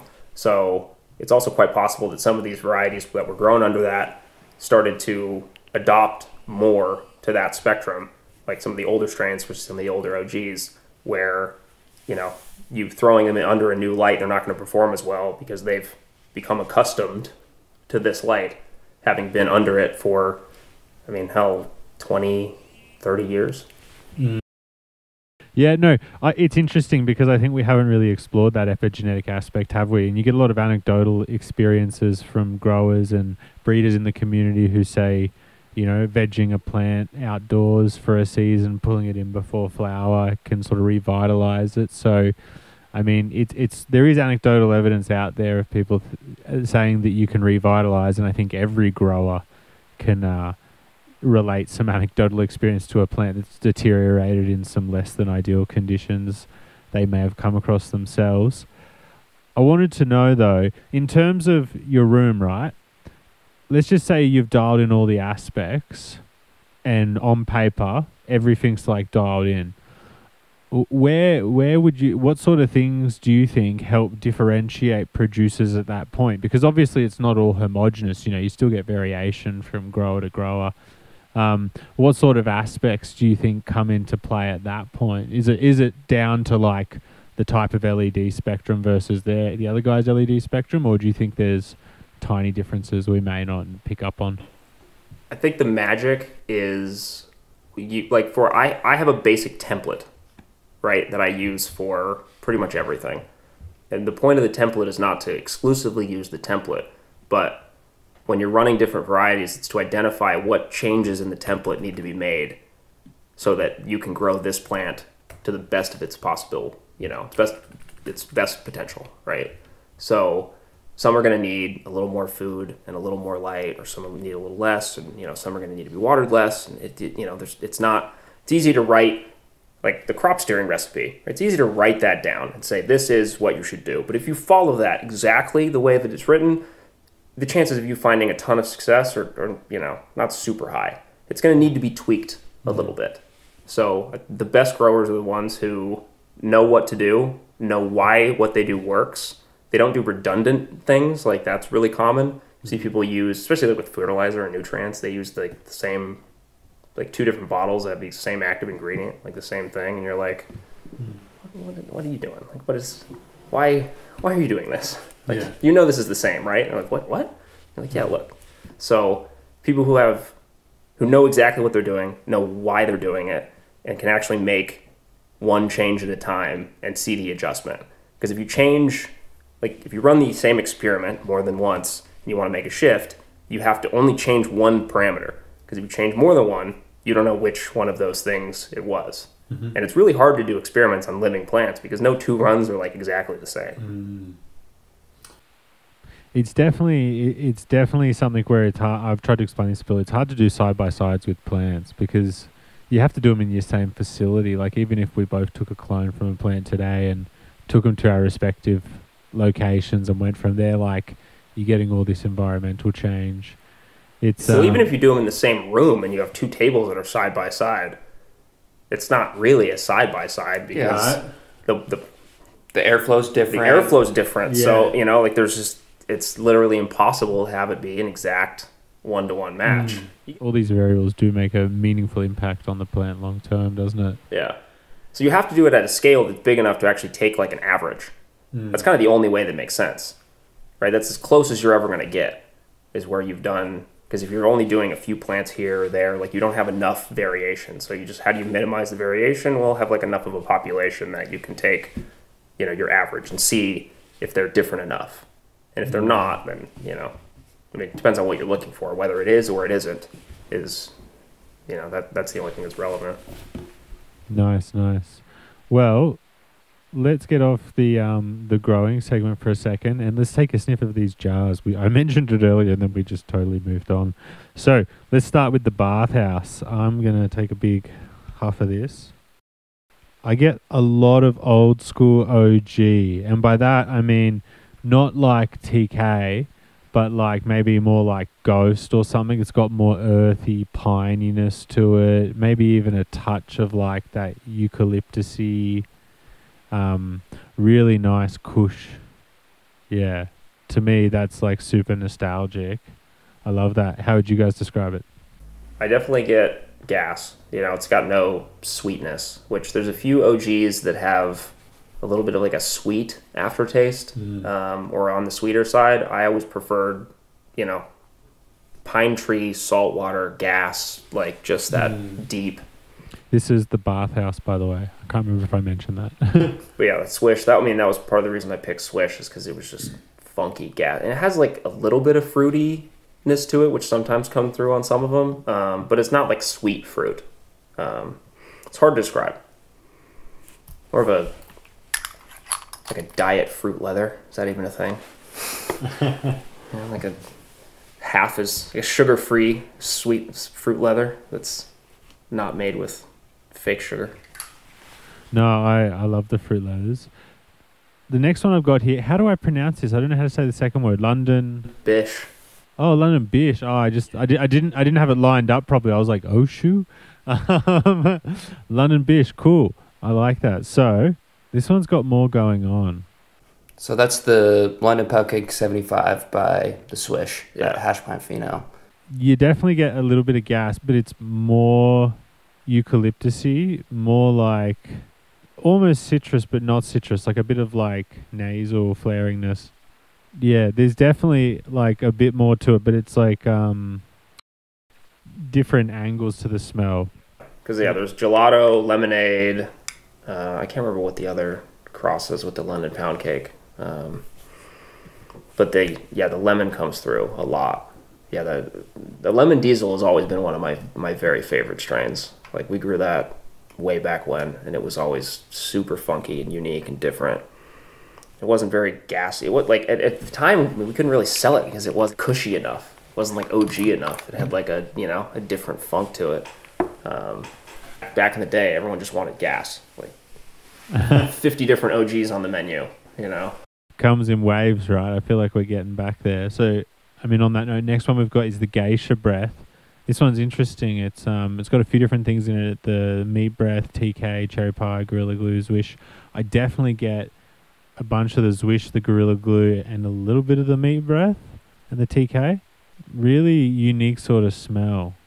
It's like, it's cushy, but it not so much gassy, but there's a lot of other like sort of aromatic and earthy notes in there. I can't put my finger on them at all, which is unusual for me. We said it kind of smells like the dragon fruit refresher from Starbucks. Have you ever had that? But yeah, it's kind of got that like sour D, edible makeup, what do we call it? Animal vanilla smoothie.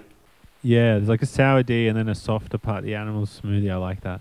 Because the Gorilla's fire, and then the cherry pie on this. I mean, there weren't a ton of phenos on this. The cherry pie terps came through, which was kind of a bummer. There was a few, but it was too light. But the meat breath TK for sure comes through. I mean, the cherry pie comes through. You can like visually it comes through.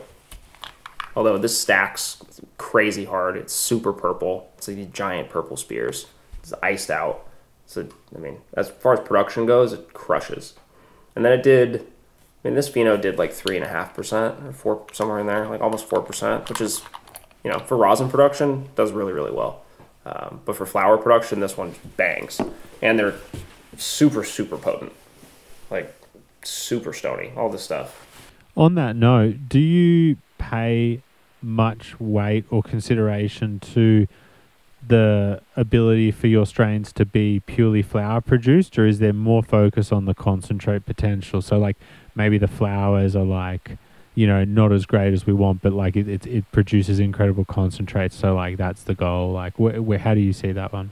The best ones, you can find a pheno that does, or you can find more than one pheno, and like I'll select a hash pheno and then I'll select a flower pheno.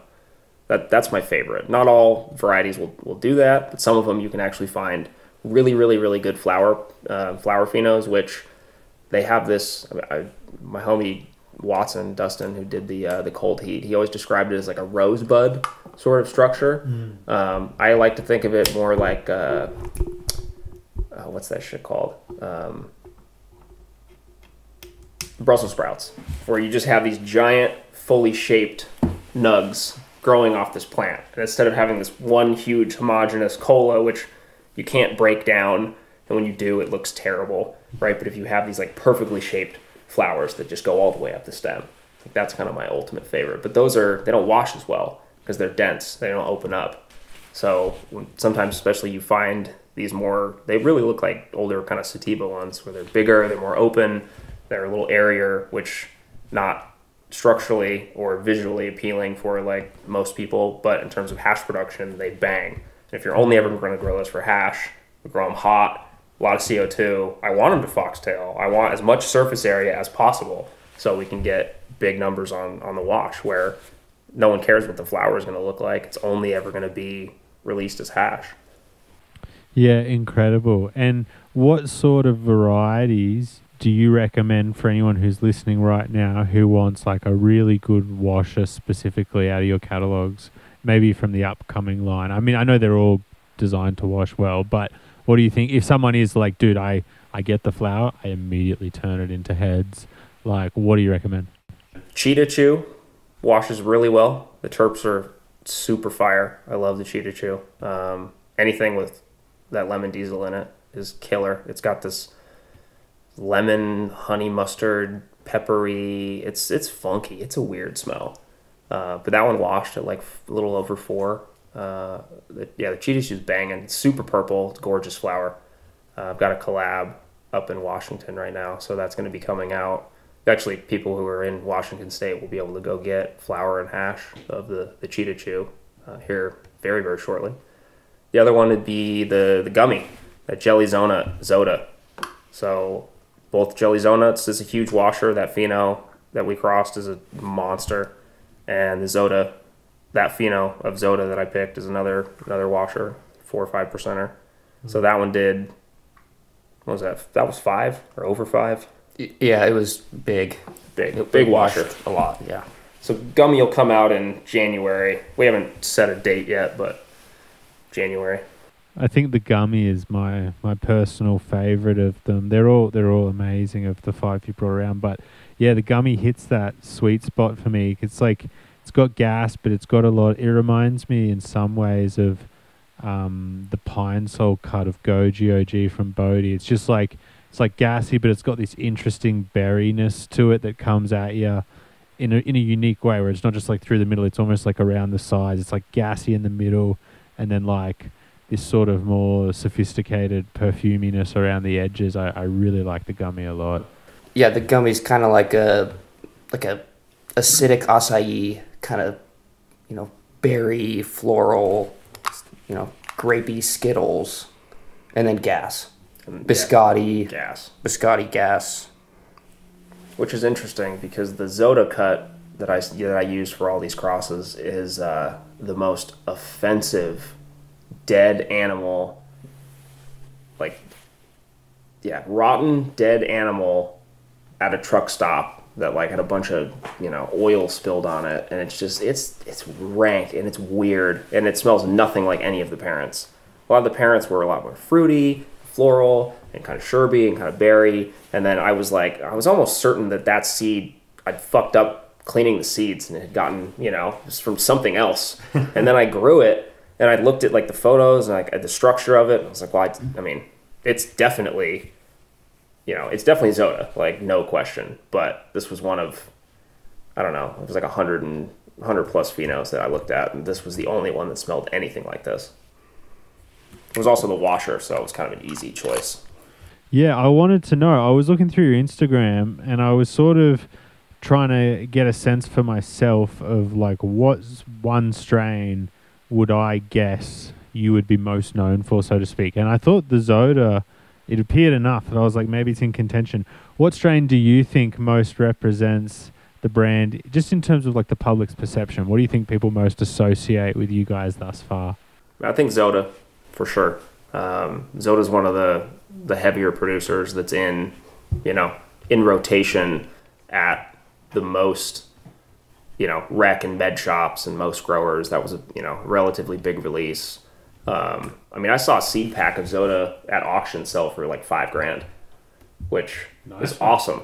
It would have been super awesome if they shared some of that with me, but hey, the fact that it went for that, which is outrageous, is fucking awesome. Yeah, look, on that topic, I noticed on your site, there's probably only about 3 or 4 strains that are in stock by the looks of it. I was wondering, do you find it hard to keep up in terms of seed production matching the demand? Yes, I do. It is very difficult. The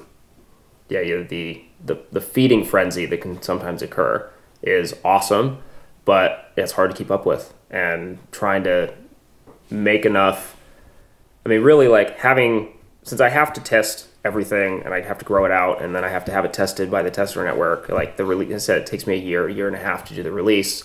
And 95% get cut, and if not more. Yeah, well, man, probably maybe, 95% of the stuff that I make just doesn't make it for whatever reason, because it's not good enough. It's, if it, say I get a cut that makes it through quarantine, makes it into rotation, I grow it out, it's like cool enough that I think maybe this'll do well. We'll make the crosses of it, we'll grow some of them out, and then if they're kind of like, either they get discarded entirely or they get thrown back in the fridge for a rainy day, like maybe we'll come back to it in 5 years, whatever. And then the stuff that hits, that everyone at the round table is excited about, that's what makes it to release. Nice one. And do you think that there'll ever come a time where you'll look to ramp up the production, or do you think you'll always sort of keep it this small scale sort of vibe? Probably ramp up to some degree, just to keep, like, as the market gets bigger, I want more people to be able to have and smoke more and unique different terps. But I do like that, the community of people who grow umami, it's like a smaller group of people who really, appreciate what I'm trying to do. And I think part of, I'd never got into it to make this giant mega seed corp that is just going to bang out the same variety over and over and over again. It's been done.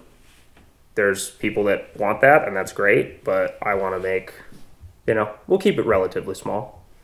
Plus, at one point I had like 30 employees, and that was really hard. It was insanely difficult. Now it's, me and Harry, a few others. It's a lot easier to manage, and having direct access and functionally doing all of the work makes more sense, especially if I'm going to put my name on it. Mm-hmm. Like, I don't want the company to get too big where we like create something and I never grew any of it, and then it gets released and it's just like you've lost the, the personal touch of it. You've lost it's just not for me, not for us. Yeah, sure thing. Look, you mentioned a few times that you've done some collabs and maybe even some in the future. What collaborations do you have coming up, and who are some breeders who you want to do some collabs with? Let's see, we've got some more Super Seed collabs coming up. I think we've got a couple Tiki collabs in the works. What else we have going on?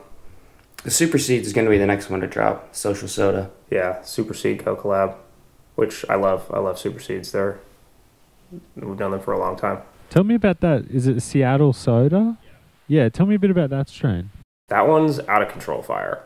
It's kind of like a Sherb-esque sort of purple. it's the UV Perp, mm-hmm. And So Delicious, which is another cross that the homie made, which has got like, it's funny because it has Trainwreck and like lemon haze in it, but I don't get any of those flavors from it. Mm. But it's definitely, the Seattle Soda is like a cushy, grapey. It's definitely fizzy. It definitely has that, it's not got the same grape terp that the Fizz has, because that's like grape gas. This is more like grape cream, like a grape creamy chapstick or something. It's got this like, and I don't know if anyone remembers those like old flavored chapsticks. It doesn't have that chapsticky waxy bit, but it does have that definitely like kind of artificial grape with this, it's acidic, right? It's very like prominent in the nose. Mm. You feel it like right up in next to your eyes, like it's all up in your sinuses. That's cool. And so when you're doing collabs, do you ever consider like working those lines forward, or is it generally more of like a one-off special thing because like, like the fans can't really get it from, the hybrid, you can't get it from either camp individually, it has to be the collab? Or do you think that if you found something cool, you'd just work it forward? Yeah, for sure. Because I would never, for me, it doesn't make sense to make the same cross over again, but to make an F2 or a back cross or any of that, like that's still open game. Mm-hmm. I think it's different enough. It's not exactly the same thing. So in terms of like my sort of rules for umami that I like to follow, that doesn't break a rule, and it still helps to inject something different and unique, and you can still dive in and hunt and find. If someone wants that exact same pheno, they could find or if they want something else. I kind of draw the line at S1s. Mm-hmm. I'm not really sure why. I think I've just... Sorry, as in you don't want to do S1? Yeah. Okay. Like I wouldn't do a Zoda S1, Okay. for example. And if we did, I'm sure they would... Well, seed banks tell me all the time I should do that because it would do really well. But that's not... I don't know. I'm not interested in that. I'm not excited about that. You know, and I haven't done it enough where maybe if I do it and I find some super awesome phenos and it's like, what have I been missing? But there's so much, you know, there's so many other things that I want to work on. That's definitely on the tail end of projects that we might go forward with. Sure. A back cross is far more interesting to me. Yeah, I can understand where you come from with that one for sure. Before we jumped into the interview, we were talking about it, and I had it as a question, so we may as well jump into it now. But I wanted to ask you about your thoughts on sort of the conventions of naming strains, because I noticed a lot of your strains have the word ZA or Z in them because, you know, relating to the parentage. Do you find it hard to come up with names? Do you think you're ever going to find it easy, or is it just getting more infinitely harder to come up with names as each sort of year goes by? Depends on the hybrid, to be entirely honest. Sometimes the name just materializes, comes to you, it's perfect. You don't even really have to think about it. It just presents itself. I wish that was the case more often because normally there is a lot of effort expended on figuring out a good applicable name for the thing that is unique, doesn't step on anyone's toes, hasn't been used before, and you know, you like early on it was always like someone crossed black, I think it was Black Widow and Jack Herrera, and they called it Blackjack because, right? So, but eventually we ran out of the ability to take both of the, you know, some combination of the name, and there's only so many things that you are even remotely creative or like sound, you know, interesting enough to use. So then we started doing a lot of the Z stuff because people, and really I was a little against it early on. So I'm like, well, that's kind of dumb. Like, you know, whatever. Everyone's using the Z. I was like, well, you know, from a scientific perspective, it helps for people to have some familiarity with what is in the thing. So if there's a Z in there, really, it should have Skittles in it to some degree. But I think that's been, like, I did that more than I'd like. So now I'm really trying to get more creative on naming, but it takes a village, literally. So we'll have like 10 or 12 people hang out, smoke the strain, talk about it, look at the genetics, dive into the, you know, long history on the genetics and really like try and identify something that's unique and cool, but it's so hard. Hugely. And I mean, on the other end of it, how do you feel the name game affects the commercial success of a strain? Do you feel like a catchy name is sort of a fundamental part of a strain really getting traction with the broader community? Absolutely. Absolutely, it does.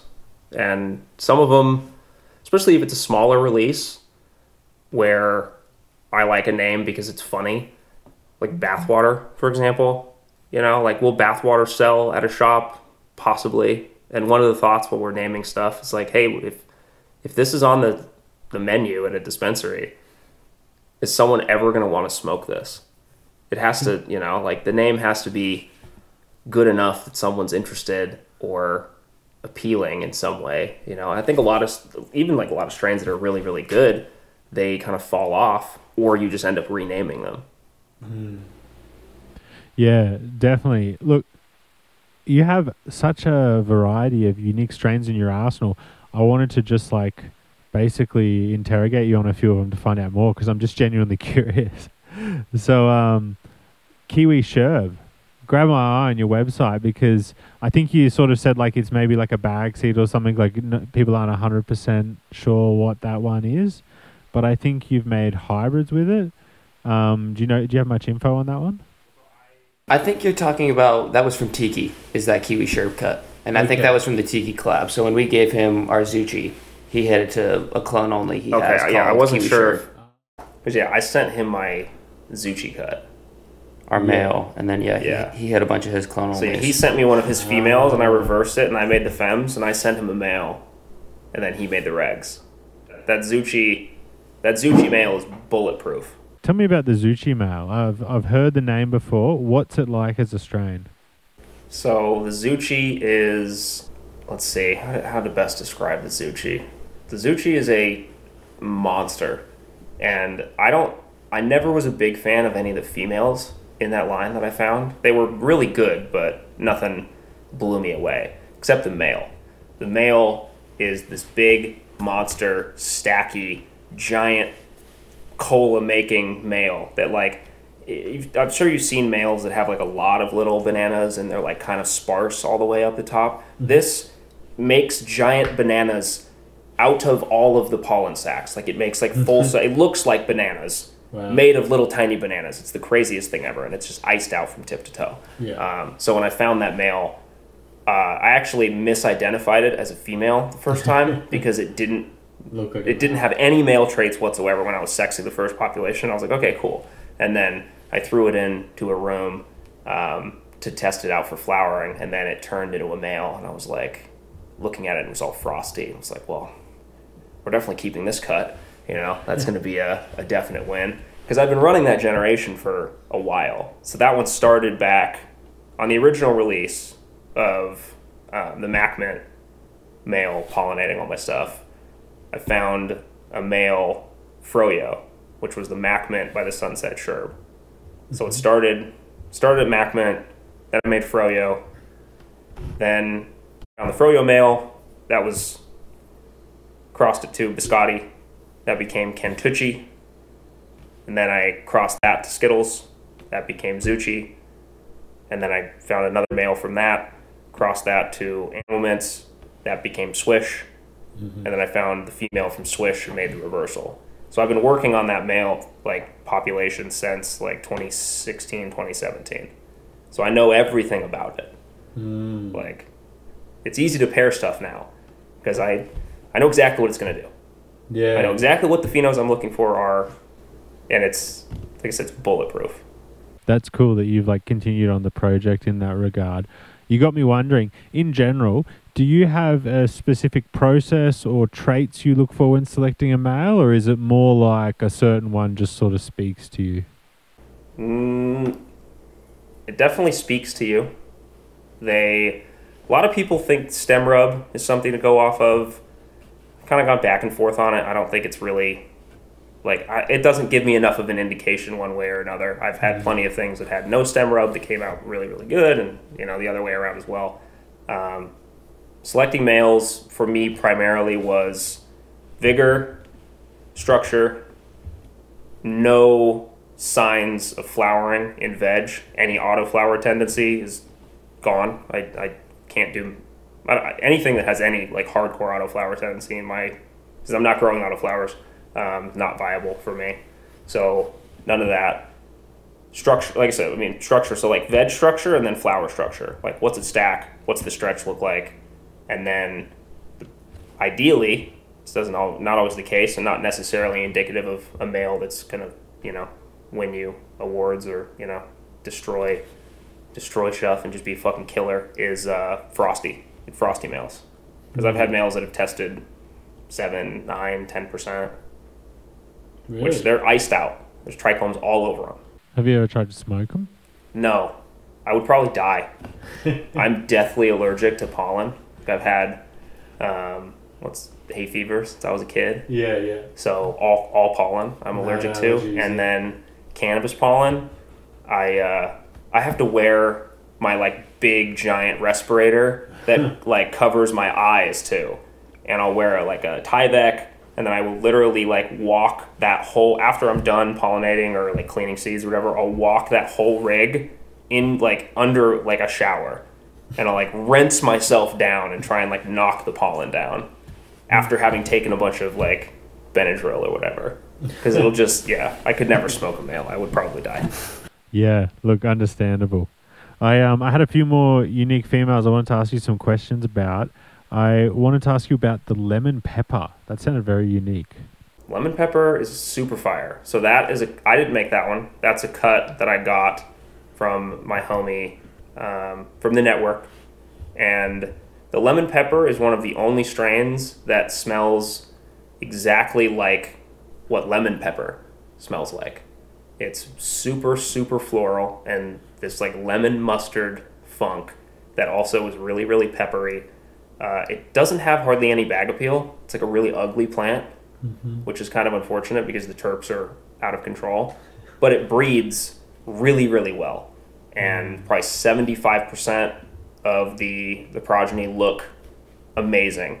But you do get like 25% that are ugly as hell. They're big. But the lemon dairy, what we made out of the lemon pepper, the cross that we did, the ugly one was the tastiest one. The ugliest by one, far. yeah. The lawn clipping one, like I saw the pheno, I discarded it. I was like, this thing is so horrible looking. It's the ugliest thing ever. But I had a couple ounces, so like everything else, we dried it, threw it into bags, and then the lemon dairy number 3. How I wish I'll find that pheno again. I just got to hunt through the seeds, but that was the ugliest. I mean, it literally looked like lawn clippings. Like it was horrible looking, and I didn't trim it, and we smoked that stuff, and it was amazing. Like the most lemon, like actual lemon. People describe Jack as lemon. I kind of get like a little upset about that because I don't like. There's a lot of strains that are like like true lemon, like lemon peel. Yeah. Like not like the sweet zesty, but the like more like funky lemon. Yeah, like bitter with the pith and all that, yeah. That's interesting. You got me wondering, what's the most memorable terpene you've ever smelt? Like when you think in your mind, like what's just, if I say, what's the craziest terps? Yeah, you know what I mean? Like what jumps to mind for you first? There was this strain way back when, I don't actually remember what it was. It was some diesel cross, but it tasted exactly like dryer sheets. Exactly like dryer sheets. And I had like maybe 2 grams of water hash that I got at the Emerald Cup. And I smoked the tiniest dabs of that for like 6 months. I will look until the day I die and find that same terp profile again. But if you just crunched up a bunch of dryer sheets and started chewing on them, that is what it tasted like. It was amazing. So weird. So delicious. Interesting. And we sort of get into this territory of like, do you think that the strain's name should at least try to accurately represent the flavor profile, or do you think like it doesn't really matter? I don't think it matters that much. I think it's very difficult to not make it.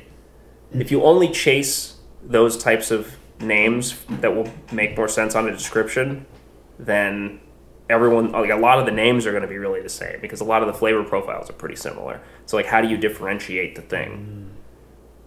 It's tough. You know, we need to have, the more people get into like higher end products, and like one of the things legalization in Vegas did, which is kind of interesting, is that they have mandatory terp testing on everything. So a lot of people, they won't necessarily only look at the cannabinoid profile, they'll look at the terpene profile.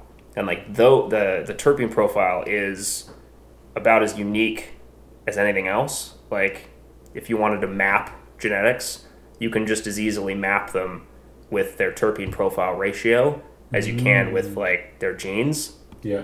Or at least like, you know, for our purposes, it's close enough. So I'm hoping we have like enough like flavor indicators or something else that people could look at and say, oh, okay, I have kind of a good idea as to what that, these are flavors that I like. So I could make a selection based off of those parameters, not just based off the name. Yeah, look, that's really interesting, like the way the market's going to evolve to influence the way they select things. And I noticed on your website you had something really unique on the pineapple soda description. You sort of talked about the different flavors you'd get from your Puffco at different temperatures. I actually thought this was really cool. It was kind of novel. I hadn't really seen it before. Do you think providing this extra sort of focused description, maybe focused towards like concentrates, given that's what you guys breed for, do you think that'll become like a more normal thing going forward, or was that just like a fun little thing you did for that one? That was Harry.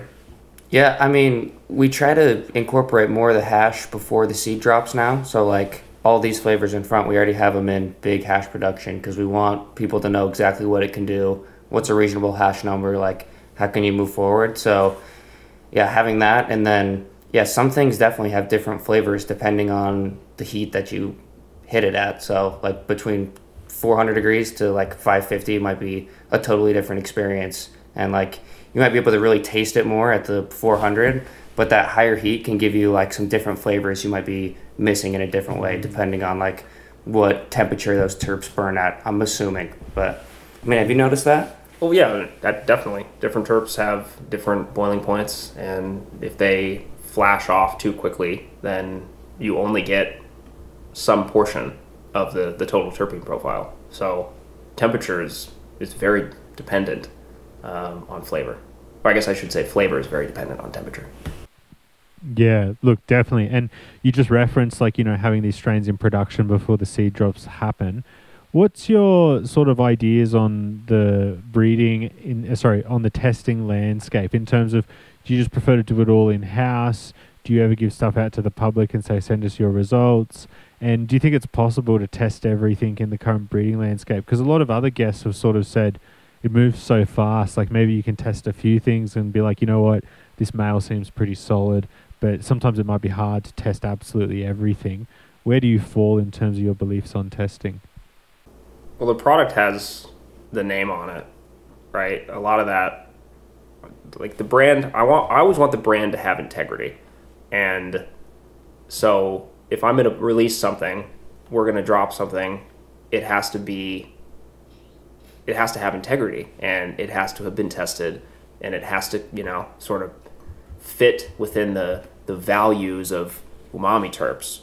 And so we test everything we release. Ourselves. Myself and, in-house. We also send it out. We've got like a pretty big tester network on Discord now. And we've got a good set of people who are really, really capable and really, able to give us an accurate look at what someone who might receive a pack of seeds is going to experience. So that's very helpful to know how they're going to do, because sure, I bred them. We're going to be able to grow them really well. Will someone else who doesn't have the same setup, doesn't have the same knowledge, is going to grow in a different media, is going to grow under a different light. Like they need to be workable for enough people where then we can release something. So yeah, everything gets tested, and ideally we do everything in house forever, which there's a lot to do. So as long as it all gets tested and I have multiple people running it at least a large enough population where I know there's not going to be any major issues, because I don't see how you can last in the space if you have a major flop. If you do a drop and everything herms and there's a million problems, then like, was it worth it to do the drop? Or would it have been worth it to maybe wait 6 months, a year, and then do the drop? Like, is being first with the latest whatever that important? And for us, it's not. Plus, I can't, because I have to make, a hybrid or create something else and then run grow them out, which is why it takes like a year and a half before we have a release. But then I have all of 2023 and the first 2 quarters of 2024 already mapped out. So that's why when I was saying some of those land races aren't going to come until 24, 25, because that's the next available time they can come out. That's interesting. I like that it's mapped out. You've definitely got to have a goal to be able to reach it. I wanted to ask specifically, you guys have got an impressive 28 Cup wins. What's it like to have that level of competition success? And does it result from you guys submitting stuff, or is it from like people who have bought your gear and then they've submitted it? So I'm actually really proud to say that is all collaborative works with people growing umami genetics and then submitting them to shows and winning. And that's the coolest thing ever, right? The one that they can take something that it's very proof positive that what I've worked on, some of those flavors are awesome because I like them, but does the community like them? Are they workable enough that, someone's going to grow? There's a lot of different people that make seeds. There's a lot of great cuts out there. So that had enough to stand on its own to make it through anyone's selection process of staying around and then be the entry, and then be the entry that took first, second, or third. I mean, it's like, it's killer. That's amazing. So, I mean, on that note, what advice would you give to someone who's sort of interested in getting into breeding? How would you advise them in terms of like, what to do and what not to do? Just start making crosses, make hybrids, hunt seeds, find something cool. Probably give them out at first. See if you can get some people to grow them for you. Yeah, it's going to be easier if you know someone who has like any sort of scale, who can grow, who can help get you off the ground, because it is, unless you have a ton of money, it's not an easy thing to break into, especially now where the demand, the requirements for people producing seeds or people running genetics are so high. They've never been higher. They want biggest, strongest, frostiest, terpiest, and you're just like, you have to start with those genetics as well, right? You can't just find whatever fuck off gear at your local dispensary and then like make a cross and think that that's gonna like run. Like if you want to put your kid in, if you want your kid to be a D1 athlete, you better make sure like you're a D1 athlete and your wife is a D1 athlete. Yeah, genetics definitely play the biggest factor in sort of success of a newbie grow. So on that topic, what genetics excite you? What do you want to get into next? Well, I'm kind of diving back into some of the old school, right? I got a lot of the OGs back. We're popping a lot of landrace stuff, trying to find. There's sort of this homogeneous structure and terp profile that has become, very popular now, which is a great signal for me to start to shift away from that and find something else. I've always tried to find like our own lane, still close enough that it's, an easy move for people to go from where they're at to, where I want to be. But the last thing you want to do is go like too far left or too far right, where you're just like super excited about some flavor profile and like no one else is, which is fine for small projects and like just for you and your friends or whatever. But if you actually want to impact like the space, right, the whole, because it's a global community, right? That's 28 event like worldwide, and like 10 of those are in South America, or 7 are in South America that we, my homie, we're doing a collab with Sugar Seeds, and they've been winning every event that they enter, which is nice. There's not as much competition down there, and having West Coast genetics certainly helps. So it's going to be exciting when there's a lot, higher level of competition, and we can still, compete, win, and it's fun. The events are fun. No, you touched on an interesting point, because it's like it's one thing to make a cross, but then it's another thing to actually have people want to grow it out maybe around the world. And I guess you've given me a good opening to ask this question, because I did want to ask you, like, do you think you would ever breed something without cookies in it? In the sense that, like, do you think like a project like that could really succeed? Or do you think like these days, like it's sort of, you're not really playing to the market, so to speak? To breed something that doesn't have any cookie genetics in it at all is, there's still plenty of crosses that I've made that don't have cookies in it. And there's fridges full of stuff we've never released because it wasn't necessarily the right time and the market wasn't in the right place. That said, there's how many, it eventually becomes a backbone to some degree, right? Just like OG, like some of these other, like, is anyone going to stop breeding with like Ganny genetics or like, eventually when you go all the way back. I wonder in 20 years, is it going to be like NL, where it's like NL is just in everything. It's just accepted. Right. And it's just like, I think it's too early to be able to look back and go, oh, that's just the new paradigm. That's just because there was probably a bunch of Afghanis got wiped out by NL, and people were probably not happy about it. But now it's just like, it is what it is. And when cookies is however many generations back, it comprises what percentage, very, very small ultimately. You can get that down to 20% of the genetics, 5% of the genetics. It doesn't take that long. Yeah, true. And then it's merely one small fraction in, this big polyhybrid that's Just like a structural component or something almost, yeah. So I wanted to ask you, I've been weirdly feeling, not weirdly, but like it sort of surprised me. I get the vibe that like Sunset Sherb and Gelato are like making a comeback. Do you guys get that vibe? Am I out of touch? Or is it the children? I always like Sherb. The Sunset Sherb was one of my favorites of all time. From the first time I smelled it, it's still one of my all-time favorites. I will smoke that forever. But I don't know, Harry, what do you think? You think people are getting more back into...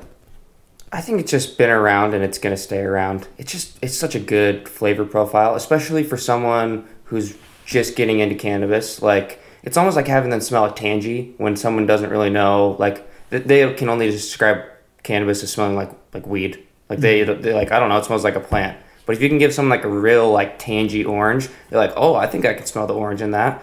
I feel like with like a good gelato or a Sherb, when you smell that bag, it's like, whoa, I can actually smell some like sweet, like candy. Like, this is different. This isn't just weed, So I feel like for that reason, it's just always going to stay around. But I also love Sherb. Like, I mean, there's Sherb's maybe a desert island strain for me. There's staples, and the people get to decide what becomes a staple and what falls out. Yeah, fully. While we're on the topic of gelato, I wanted to ask you, lemon cherry gelato, another like hot name in the community. A lot of people talk about it just being runs. But then I talk to other growers who are like actual growers, and they're like, oh, I've grown them side by side. They look a little different. What do you guys think? Well, I've grown the lemon cherry, I've grown white runts, 2 different cuts of runts, pink runts. I mean, who's to say what is actually what? There just becomes too much. Like, it's like the game of telephone where someone passes the cut and then it's this and it's that. And so like I've seen cuts of lemon cherry that were not the cut of lemon cherry that I ran. Like the cut of lemon cherry that we have is this like kind of the more prominent one. It's from, we got it from the Bay, like my homie up in Grass Valley. And I've grown them, like I said, 2 different cuts of runs. One looks very similar to the lemon cherry, and one looks nothing like it. Grows totally different stem structure, different leaf structure, different flower structure. But it's so hard to tell. Plus, if you grow it in a different environment with different feed, physically it'll look different. They'll appear to be, they could be the exact same cut, and they'll look like wildly different phenos. So it's just so hard to tell. Yeah. Could be the same thing. Yeah, interesting. I wanted to ask you guys about like your thoughts on the lag time between like strains being released and then like maybe when it actually starts to get some public traction. And I think this is sort of exemplified by the fact that Leafly just recently announced that JBZ's Jealousy was like their clone of the year or whatever. And I thought that was interesting because I remember JBZ did like the huge clone drop of that. It was like about a year. So I was like, okay, so you could sort of say it's about a year, or sometime between like it getting out into mass circulation and then the public being like, this is it.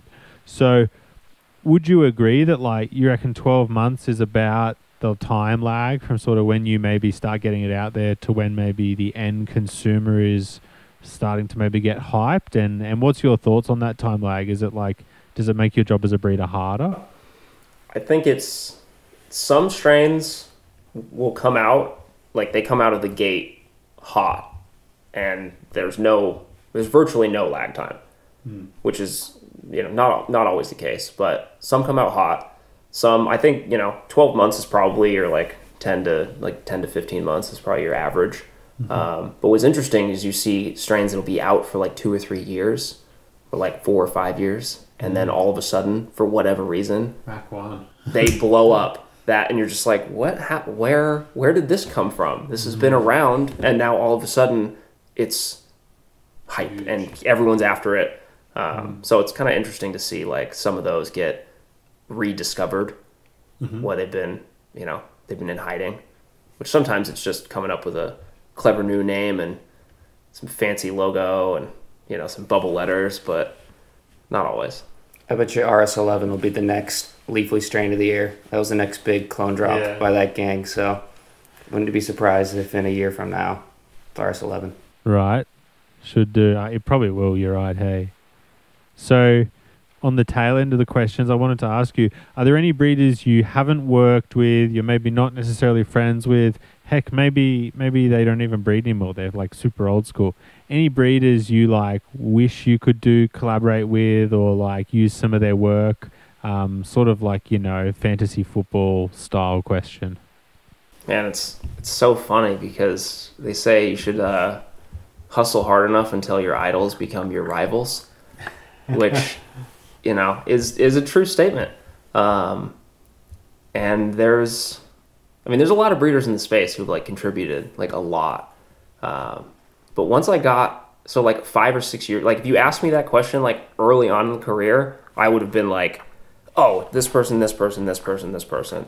But maybe it's just kind of silly and like, I just, the more I get into like my own gear and like finding like my own stuff, there's so much in there that like I haven't had the proper time to really go through the rest of the fridge and hunt all of my other flavors and, find something new and different in that category. But I mean, who like for you, who do you think would mesh well with Umami Terps? Yeah, I don't know. That's a good question about who, if we could just tap on the shoulder and ask them. Because we've been lucky enough to do collabs with big names. The Stravinsky collab fucking crushed. That was awesome. Tiki, Super Seeds. I like collabing with people that I know and have worked with in the past, who are super cool. I like Soulfire's gear. I'd do something with Soulfire. Soulfire would be cool. Like, Mike, like, fucking, we have a couple cups, but, like, fucking hell, no one has more cups than Exotic Mike. Homeboy's got cups for days. And they've been in the space since forever, He's a G. That would be, I don't know. Maybe that'd be kind of cool. Like, those are some solid answers. I think that's cool. I wanted to ask, because I'd be curious to know, I'll get an answer from both of you. What's your favorite strain for Head Stash? Fizz. It's so unique and so different than anything else. It doesn't grow very good. It doesn't look very good. It's like got kind of a strange structure, but just the smell when you break it down, it's like, it's like fresh cherries, but like injected with CO2 somehow. I like the Fizz. I like Cherry Pie. Cherry Pie is one of my like Desert Island all time favorites. Cherry Pie's gas, super heat. The Fizz is kind of like Cherry Pie. It's similar, like but it's like a more intense Cherry Pie. Yeah, it's like it's more Cherry Pie than Cherry Pie. Dude, I love Cherry Pie, dude. That's cool to hear. More grapey. But mine right now is probably the. So my homie hunted this cut of Poison Gushers, which is the F1 Derb by the Gusher. And that one's out of control, like some of the most umami terps of all time. And then I crossed that with Swish, so we call that Poison with a Z, which, I don't know if we'll release it as that because I'm kind of getting sick of going down the Z rabbit hole too much. But the Poison, right now it's just PP number 6. Is how it's Pastor's Poison number 6, right? So PP6 is my current favorite right now. I love that. All right, now. Something that's maybe going to be a little left of field, but I love doing this. What's something you're passionate about or a hobby you've got outside of cannabis? What do you like to do when you're not with plants? I play golf. Yeah? Yeah. Like you're pretty into it? I played golf growing up, but I played just for fun. There was a course by my house that was like a university course. It was like $7 to play like 9 holes, and we'd just go and, have a good time. Smoke weed and like hang out and do whatever. But then, I got back, I don't know, probably 2014, 2015. I like went to Roger Dunn and got like fit for a set of golf clubs, and like I just got so hooked. I love being outside. I bring the Puffco, dabbing, hitting some golf balls. It's a fun time. That's beautiful. What about you, Harry? I'm a fly fisher, so. Oh, nice one. Grew up in Utah, grew up fly fishing, mostly for trout, and then recently I got into saltwater fly fishing. So go to the Bahamas once a year and do saltwater fly fishing there. It's fun. He's being humble. He's like, professional level of fly fishing. Him and my dad, like I've gone with them a bunch, and they are both they leave me and my other brother in the different boat, because that's like, look, if you're gonna be in this boat, like, we're running, and they'll catch, I don't know, 50 fish, 60 fish. Me and my youngest brother will catch like 2. Like, that's brilliant. I love that. Maybe 2, probably 1 between the 2 of us. Right. Follow on question. What's your favorite meal? Ooh. I mean, I'm like kind of simple. I like steak. Yeah. Like, yeah, steak and potatoes. And what do you get it cooked to? Medium rare? No, black and blue. Yeah. Yeah. Okay. Yeah, like a fillet, black and blue, like all day, every day. Yeah. Respectable. Just, I'm a simple man. You grill it on fire, like, yeah. And then maybe like a baked potato, like, yeah. Perfect. Harry? I think like Japanese style ramen probably be my number one right now. One. Like some pork chashu and soft boiled egg. Yeah. Definitely my top 5 is ramen. Brilliant. Well, look, that brings us to the final 5 questions we ask everyone. So the first one being, what is the single most memorable experience you've had with cannabis? So it doesn't necessarily mean like the strongest dab you've had, but just like maybe you're at a concert and like it just hit right. Or like, like what's the most memorable thing to you with cannabis? So when I first moved to California, I was living in Utah, and I was growing and trapping and being a goof. And I, pushed my parents to the limit, and they were like, you need to get the fuck out. Like, you go to California, maybe, like, we don't know what to do with you, so leave. So I had just gotten to California, and I'd spent my first night out here, and we got a bag of OG Kush. It was $70 an eighth from my buddy's homie. And I remember waking up on the couch at his place in Orange, and I was smoking out of this like stupid pipe that had like a lion or something on the front, like one of the like dumb, like a leopard panther, I think it was, like a black, and it was just weird. But I was sitting there smoking this pipe, and I was just like, okay, this is gonna be great. Like, this is gonna work. This is what we're gonna do. And I didn't have it all planned out at the time, but like that was the first moment where I was like, okay, I can kind of start to see how I want this to go. That's awesome. I love it. Harry, what about you? So in college, I lived in the Caribbean for a semester. I sold bed sheets to people who came in on cruise ships. It's a weird time. But I lived on St. Thomas, really pretty island.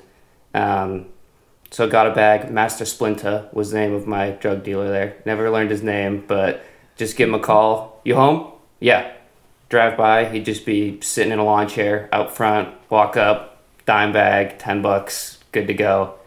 And then we went up to like the highest point on the island and just smoked a joint up there. But I don't know, just hit right, like you said. That's amazing. I love it. All right.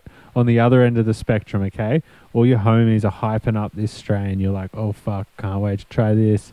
Finally comes around. Super unimpressive. How did people rate this? What strain is it for you? Blue Dream. Yeah, the Blue Dream. I was unimpressed. I was a little upset. I was still hooked on OGs, so the Blue Dream was kind of meh. And then we got a cut of Double Dream, which was basically just Blue Dream 2.0, and still upset about that one. I love it. But it yielded well, and it paid the bills, so we kind of had to, run it. That's it.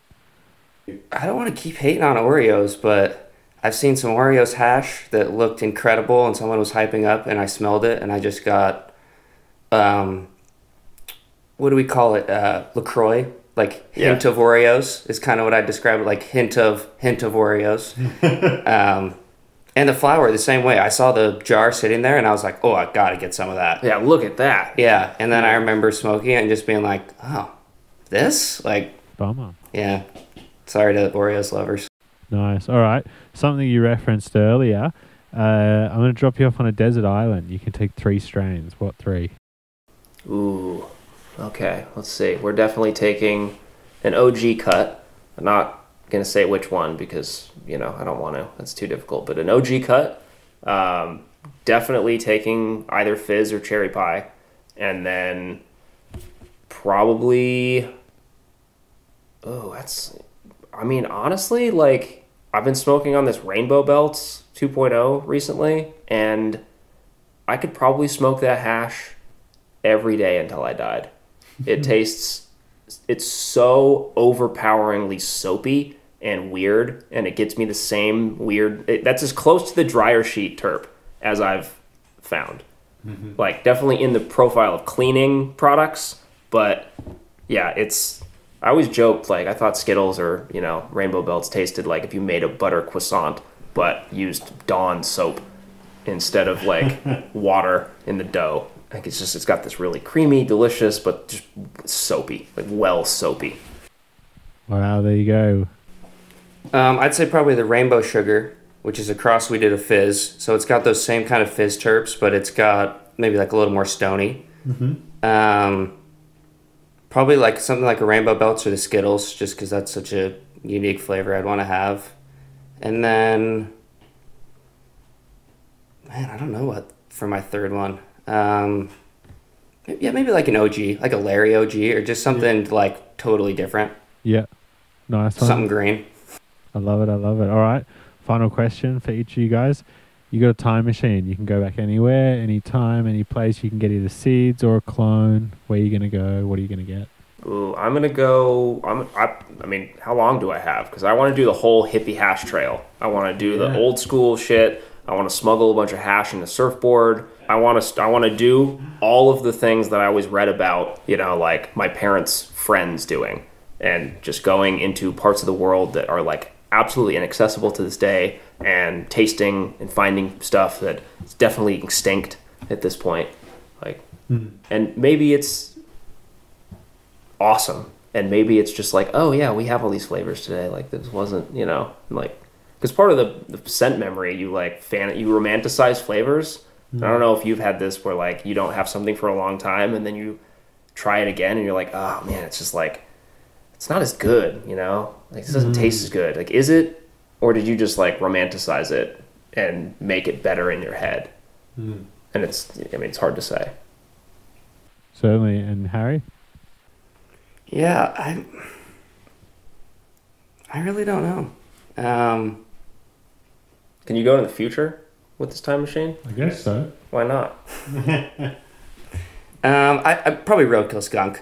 I probably just want to know, like, is it something that everyone just romanticized and they thought really smelled like that, and we do have it now? Or is everyone just lying now, and it's something that did exist and is now gone? So, I mean, Lupa told me it smelled like a dead animal skunk. He was like, no, it didn't. It's not skunk one. It wasn't this fruity, sweet skunk. He's like, it smelled like, legitimately, it smelled like a skunk, like a dead animal. And I've only smelled a couple things that were even remotely similar. There were like diesels and like some sours. That Zoda is about as close to dead animal skunk as I've gotten. That Zoda 16. I would want to smell that, like actually something that was verified, because that's the mystery on the everyone claims to be I am the keeper of the skunk. You're like, I don't know about that. Like, I wish whoever has it, they're not on the internet. There's some old dude living in the woods, like, don't have the internet. Some guy offline for sure. Yeah. And he's just sitting there in his backyard smoking his roadkill skunk with not a care in the world. That's it, right? So I think that just about brings us to the end of things. Were there any comments or shout outs you wanted to make? Oh man. Yeah, so shout out Exotic Ag Fertilizer, shout out Moore, shout out to Clean Bio, our testing lab. Shout out to, who else, Harry? Neptune Seed Bank. Shout out to Neptune. NeptuneSeedBank.com. That's where you can get all our seeds. Let's see. Yeah. Shout out to the podcast for having us on. Yeah. Fuck yeah, appreciate it. Excited to be here. Excited to meet you in person, which was cool because didn't know we'd get this chance. So getting to hang out and take some dabs. Not a bad way to spend your afternoon. 100%. It's a good recipe in my cookbook. A huge thank you to the dynamic duo behind the exotic terp powerhouse that is Umami Seed Co. So again, Umami and Harry, thanks for joining me. Yes, sir. Thank you. There you go, friends. What do you think? Huge shout out to Umami and Harry for coming by, having a chat, sharing all their knowledge. And a huge thank you to you for making it all the way to the end. As always, big shout out to our sponsors. If you want to help support the show, go support our sponsors. Seeds here now. Guarantee on satisfaction, not just germination. Check them out. The hottest breeders, the latest drops. They've got everything you could want and more. Copit Biological Systems. You know them, you love them. They got all the best pest and predator predation technology to keep your garden pumping on all cylinders. You want the best harvest to date? Check them out. It's better to keep your garden pest and pathogen free, guys. Get on top of it before it's an issue. Copit Biological Systems, we love you so much. And a huge shout out to our friends at Pulse Sensors. If you want to get the most resinous, heaviest yields, happiest plants possible, get serious. Get a pulse sensor. Make sure your room's dialed in accordingly. Huge shout out to the Patreon gang as always. And that just about wraps it up for this one, guys. Thanks for joining us. I'll see you for the next one. We'll see you.